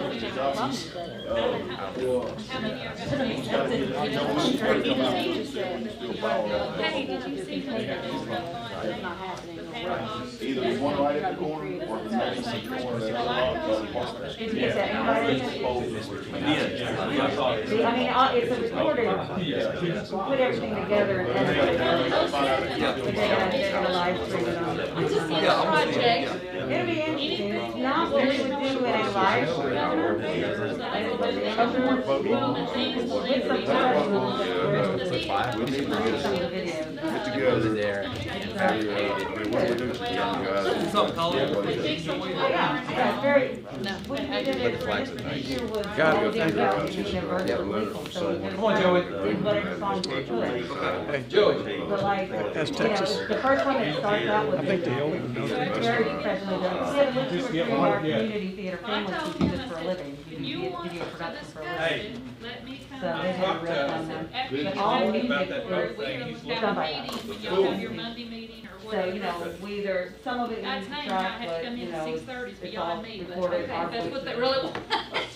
Some of it we send out the email, said everybody record it on your phones and then. If you call me one more time today, I'm gonna turn my phone off. But the kids did, 27 you'll calls see our, today. a lot of our. No. There are two songs sung by our kids. I know I do, but that's beside the point. One's the older kids, the one that has a I lot was of. trying to, but kept having to answer the phone. And give you an idea of what levels of talent you may be You guys give her a good boy. encountering on the music side at least. Excellent job on that. She's good. Yeah. I can't wait. Yeah. Never met. Congratulations. Yeah, thank you. You can't, Yeah, they must if you're a have theater us kid, then you don't.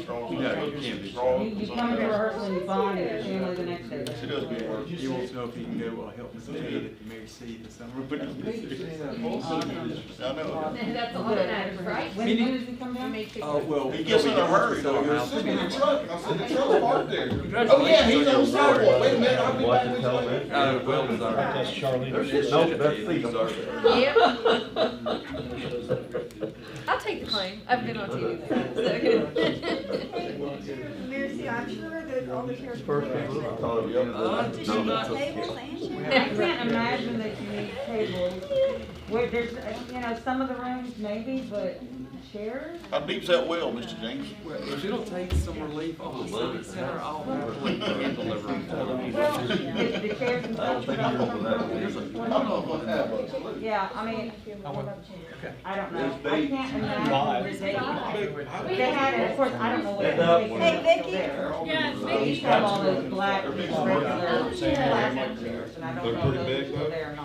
About half as long as it's. I mean, not plastic, they have the metal folding chairs, and then the black plastic ones that the orchestra. Motion made by Rob Blackman, seconded by John Gill to discuss potential litigation against the Friends of Mary C. as such discussion would hinder city litigation's position, the city's litigation position. So we can all leave. Everybody could leave except for the gun in the house where Mark is. Where's the gun? Yeah. Hey, chief, So, how much longer do we have on our still? I'm sorry, you can have this.